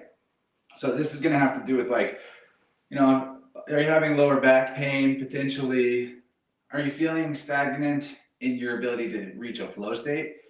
Are you suffering from the belief that you're not creative? These are all things that your sacral chakra governs, but most importantly, in my opinion, is your sense of self-worth. And this is different than self-esteem. Self-esteem and self-worth are definitely related, sacral and solar plexus, but your self-worth is like, am I asking for what I actually need? Am I asking for the value in return for the value that I'm giving that will help me be my best self, stay in flow, stay balanced? And that's what sacral chakra is asking us to achieve right now. If we are feeling this low back pain, if we're feeling this stagnancy, if we're having digestive issues, it governs a lot of things, but specifically right now, the question I want you to look within about is, am I valuing myself, or am I compromising my own value because I'm afraid that I need to survive? I'm afraid is always the key question. So we'll start with this right side. The right side of your sacral chakra is going to govern the axis of, back to that guilt and shame that motivates our behavior on the right side of the root. If we let it, the actual feeling of I'm bad, I'm guilty, I'm shameful, that is a sacral chakra feeling. And the healthy other side of that, the healthy polarity of that is, rather than guilt or shame, self-worth, self-love. I'm not bad, I'm great. So right here on this right side of the sacral chakra, if you're holding on to guilt or shame or low self-worth, you're also going to create pain in your body, because this lower back right side of your sacral chakra is how your energy body decides whether it feels good to be in a body, whether it feels painful to be in a body, or whether it's numb. You're just numbed out. So if your body is constantly achy, sore, painful, there could be a correlation to your self-worth. If your body is mostly numb, there's definitely a correlation to your self-worth or a lack of self. And so I don't think that's probably going to apply to many people here. But let's work on this right side here. And while we do it, just while I'm playing these tones, I want you to just mentally tell yourself reasons why you love yourself and why you're good. And we'll set those beliefs in with the sound right here.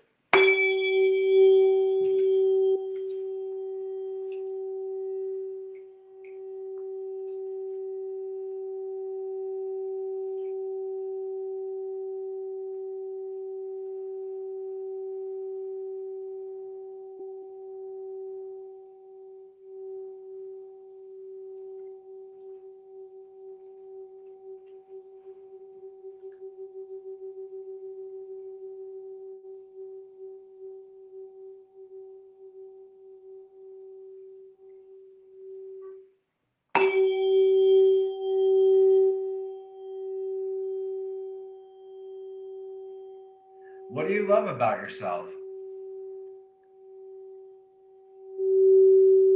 Can you get to a place where you love yourself without any reason?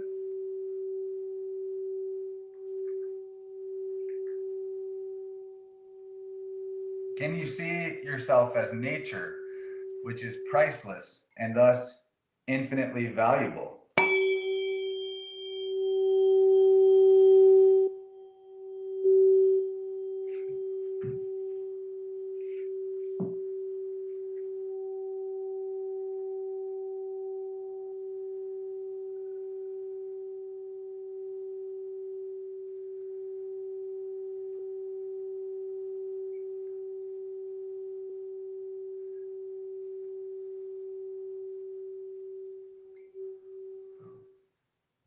All right, we're going to do the left side.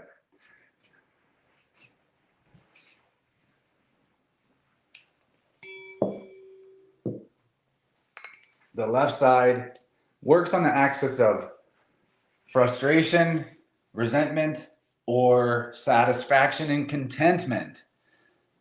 It also governs our ability to reach and achieve a flow state.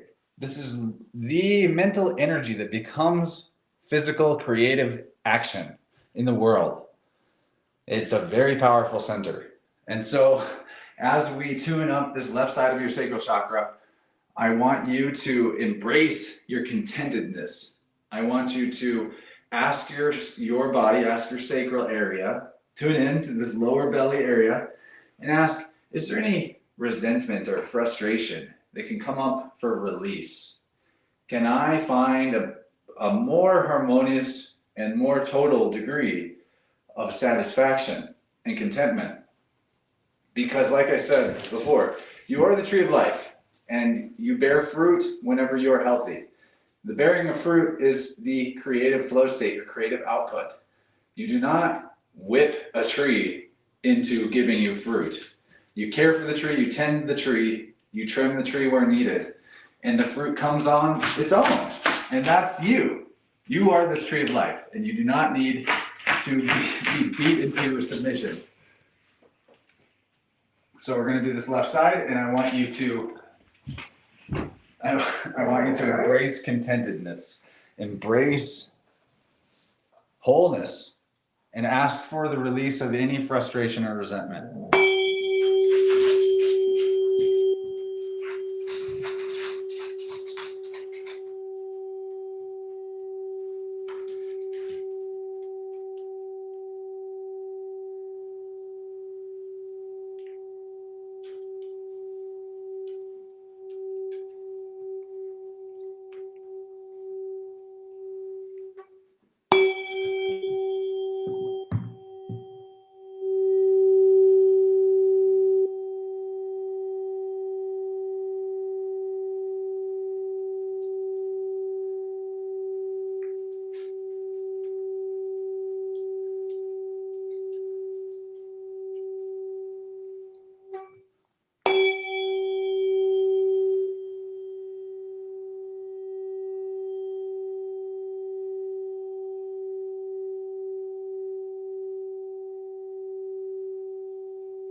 So what's funny is as we were addressing this area that deals with frustration and resentment, our dog started scratching at the rug and making noise and being a dog. And we had the opportunity in that moment, the two of us here in the room, to either feel frustrated, resent the dog, who's just being a dog, or smile, laugh it off, and kind of distract him away from it and just move on.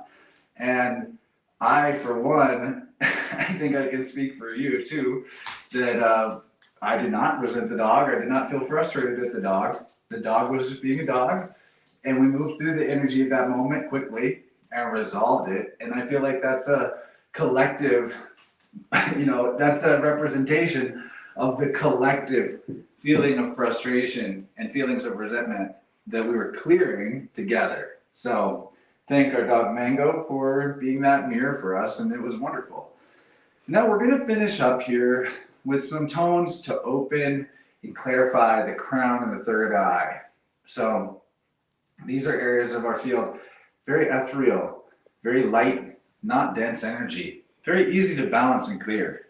So we're just going to play some tones that you can kind of wash yourself away in and to, add a little bit of polish and shine to your aura before we finish up here. So we can come in closer for this because these aren't as loud.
All right, everyone in the chat, definitely say thanks to my lovely assistant, JB. Thank you. I'm going to go back to my command station and, wrap up this talk with Michelle. So thank you, guys. Thank you so, so much. Oh, my goodness. Thank you, Jenny. Oh, hi, Michelle. Hi. Wow. That was beautiful. All right. I'm going to remove them while he's walking through. Whoa. That was something else. I am feeling it. I feel tuned up. Wow. Oh my God. Awesome. I'm glad that was good. Chance, that was beautiful. Thank you so much. It is my absolute pleasure. I love doing it. Oh my God. I have Sorry for going a bit over time. There's a tuning time warp that occurs, and I had no idea how long it had been at that point. You're good. I think we all were in the warp with you. I feel like there's so much to talk about now. I should have done it first.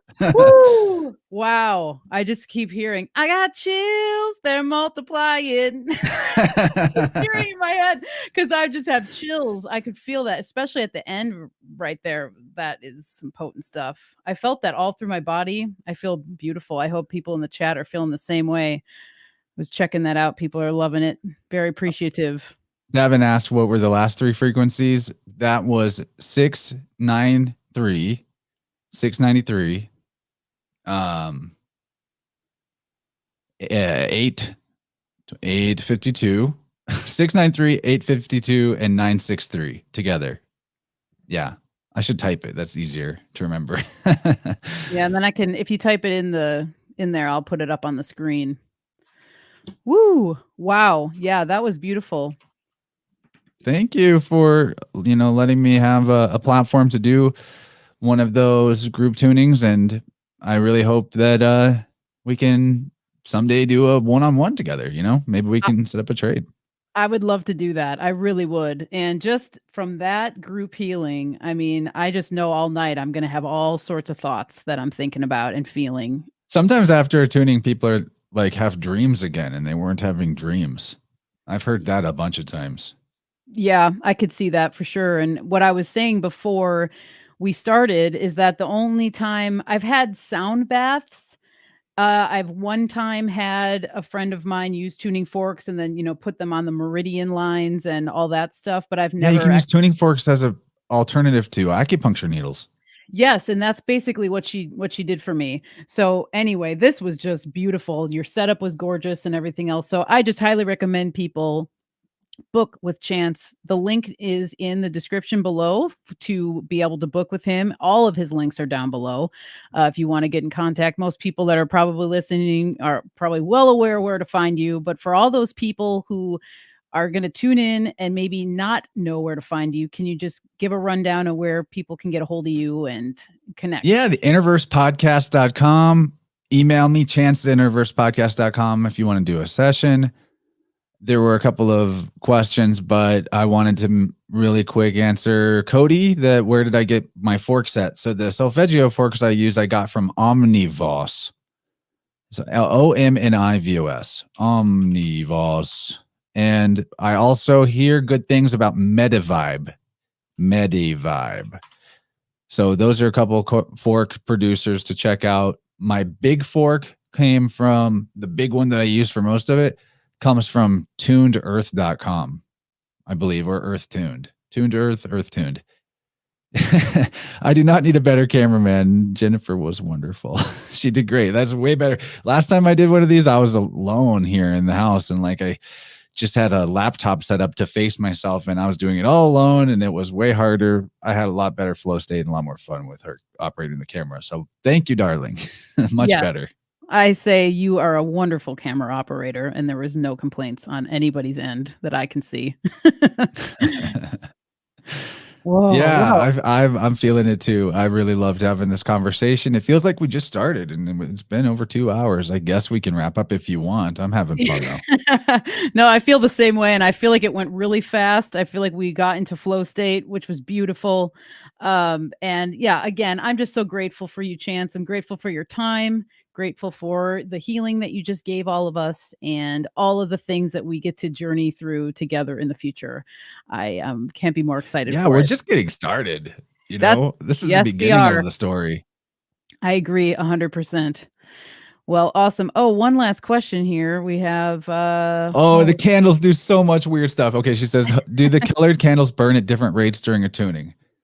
Yes, the candles do funny things like will go out at weird moments that have to do with that chakra, or the flame will just get way bigger whenever, definitely weird stuff happens with the candles. That's one of the reasons I use them, because it's I consider it okay, if those are representing the wheels of energy that are our chakras, and those candles are flames, it's living. Flames are alive. That's life force energy in animated flame, dude. It's doing its own thing. That's why I use them. I'm I want that living energy to be present on the table in front of me. It's sort of if you had a body in front of you, it's a warm body. They're alive. There's heat. So that's part of why I use the candles. And yes, they do interesting things for sure. Yeah, that's a great question. And I mean, how many times? I mean, I've even had it where you're having a very potent conversation with somebody, you have a candle going and the candle just goes out. It's almost that'll happen in the tunings for sure. Yeah, to take it as some sort of confirmation, or you're hitting on something. Something is being hit on that wants to be hit on. So kind of keep going with that flow. Yeah, beautiful, beautiful. Well, awesome. I think that we can wrap her up. And I've got a few. If you insist. No, we will definitely be doing this again. And I would love to even just do another episode where we focus on sound healing, because I feel like I have even more questions for you and Sure, I'm down anytime. We can definitely get into this again. Yeah, it's beautiful. And I really feel this is one of your strong suits that you have. And you're doing such great work. And you are, in my eyes and heart, the sound shaman. You're my sound shaman. And I appreciate you very much. And I just love you. I love you very much. So thank you so much. Thank you, Michelle. And the last thing I'm going to say is I've only been doing this tuning work, regularly, like really regularly for a year, experimenting with it since 2019. So I want people to get that I appreciate the praise, but I think anybody could learn to do this. I do. I don't want to be the special guy doing the forks. I want people tuning each other to be as common knowledge as how to do your laundry. I really do. So I will hope that this encourages people to pick up some forks, work on themselves with it, do whatever. Sometimes you might be put off by the cost, but just start with a sonic slider. It's an investment that is not that huge. If you get an attachment, maybe you're going to spend $100, but you'll have it forever. For like $150, you can get a whole set of solfeggio forks. But hear this, you do not need 9 forks. I could do everything that I wanted to do with a 174 or a 144 or any fork, but the lower end, 174 or 144, the lower end, easier to hear differences in the pitch and the tone whenever you hit energy pockets. So it's a really good starter training fork, if you will. It is not about the sound. It is not about how well you can hear it. It's not about how well they can hear it. It is about your intention and your attention. It's about those two things. The forks become a tool to amplify both your attention and your intention. And then, you find some things and you get honest about it and you change the beliefs that you hold and you accept yourself as the wholeness that you are, as the being, the infinite child of the supreme being that you are. So that I hope people get that. Like, thank you for the praise. I do think I have a knack for it, but I do also think anybody could benefit from this modality and could learn to do it. And that's what I really authentically want everybody to be. I want so many people to know how to do this that no one comes to me anymore. As much as I like doing them, I do like it, but that's legitimately what I want. I love that. And that's one of my big things too. I just love hearing when other people want to share their knowledge so that somebody else can carry it on and learn it for themselves and apply it to their life. And then it just ripples out like it does in the water. It will just ripple and continue to spread the healing joy, spread the healing benefits, and the knowledge that comes from it. That's what this whole channel is about, is to just be sharing and really getting down to the nitty-gritty of what is in our being that is asking to be healed. What's coming up to be healed? It's one of the questions I ask myself almost every single day. But I love that. Michelle, you're so awesome. Seriously. Oh man, thank you. So are you, dude. And I just really appreciate that you're like really wanting to inspire people to do this on their own, because that is what it's all about. The personal empowerment that comes from knowing that you have all the power to heal yourself, and then you can bring in these different modalities, whether they're tuning forks or plants or healthy water or healthy thoughts, whatever it be. It all works together, and it's just another piece of the pie. So awesome. Yeah, please have him back. We'll do it again.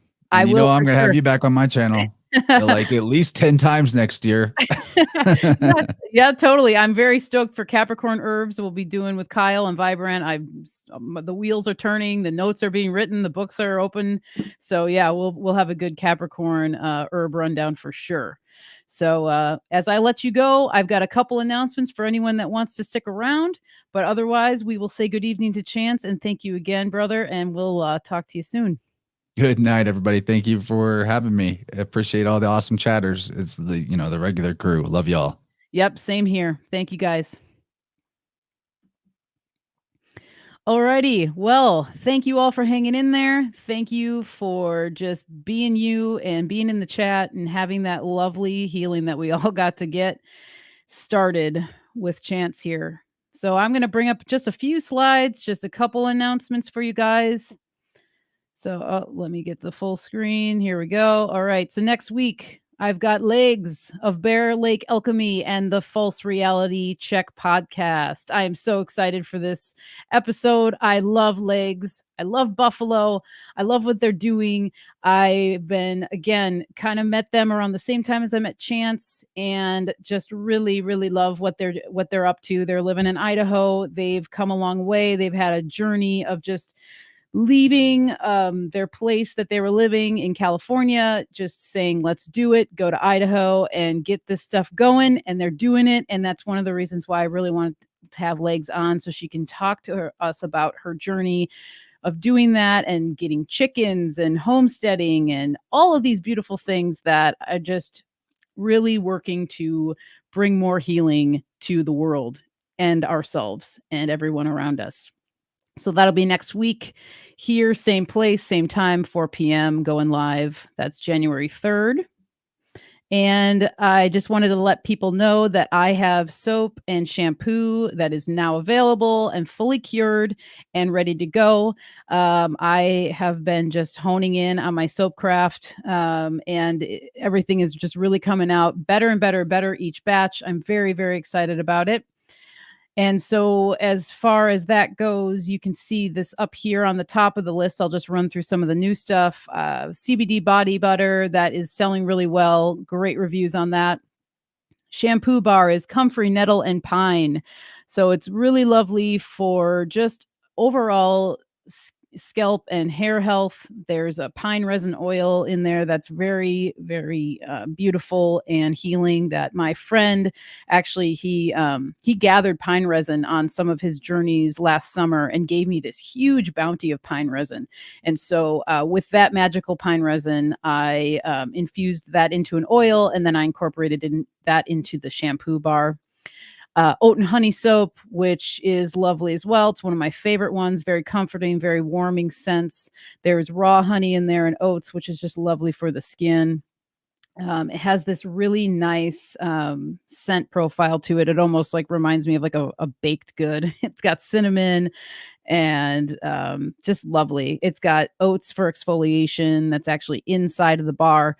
And that's a really great one. And then last but not least, calendula salt soap. This is a doozy in the best of ways. So salt soap sometimes seems weird to people, but one of the most awesome properties about the salt soap is that it's cleansing not only to your body, like physically, but on an energetic level. So here we're talking about all the sounds and our fields and our auras and all that stuff. Dudes, the salt soap is the way to go. Just like you would hear, you have salt around and you make a salt circle to, has protection, or you take a salt bath when you're feeling like you need a little cleansing or just a little bit more protection. That's what that salt soap does. And with the calendula in there, it's beautiful. It has a very lively scent to it. There's some orange in there. There's some patchouli, but it blends really well. It's not like a patchouli bomb or anything, but it's just a really great, lively, uplifting scent going along with the theme of calendula, bringing that golden sun, vibrant energy.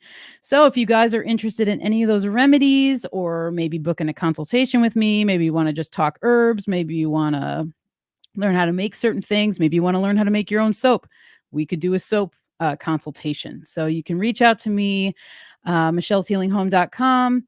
Email me, michelleshealinghome@gmail.com. Instagram, Michelle's Healing Home. I'm also on Telegram as well. You can text me 503-568-1569. And with all of that said, I just want to say thank you again for hanging out with me on a Tuesday afternoon into the evening. What a lovely episode. What a lovely crew. I'm just so grateful. So thank you guys. And I hope to see you next week when we interview Legs and we get into what they're doing. And love to you all. Have a lovely evening, and I will talk to you real soon.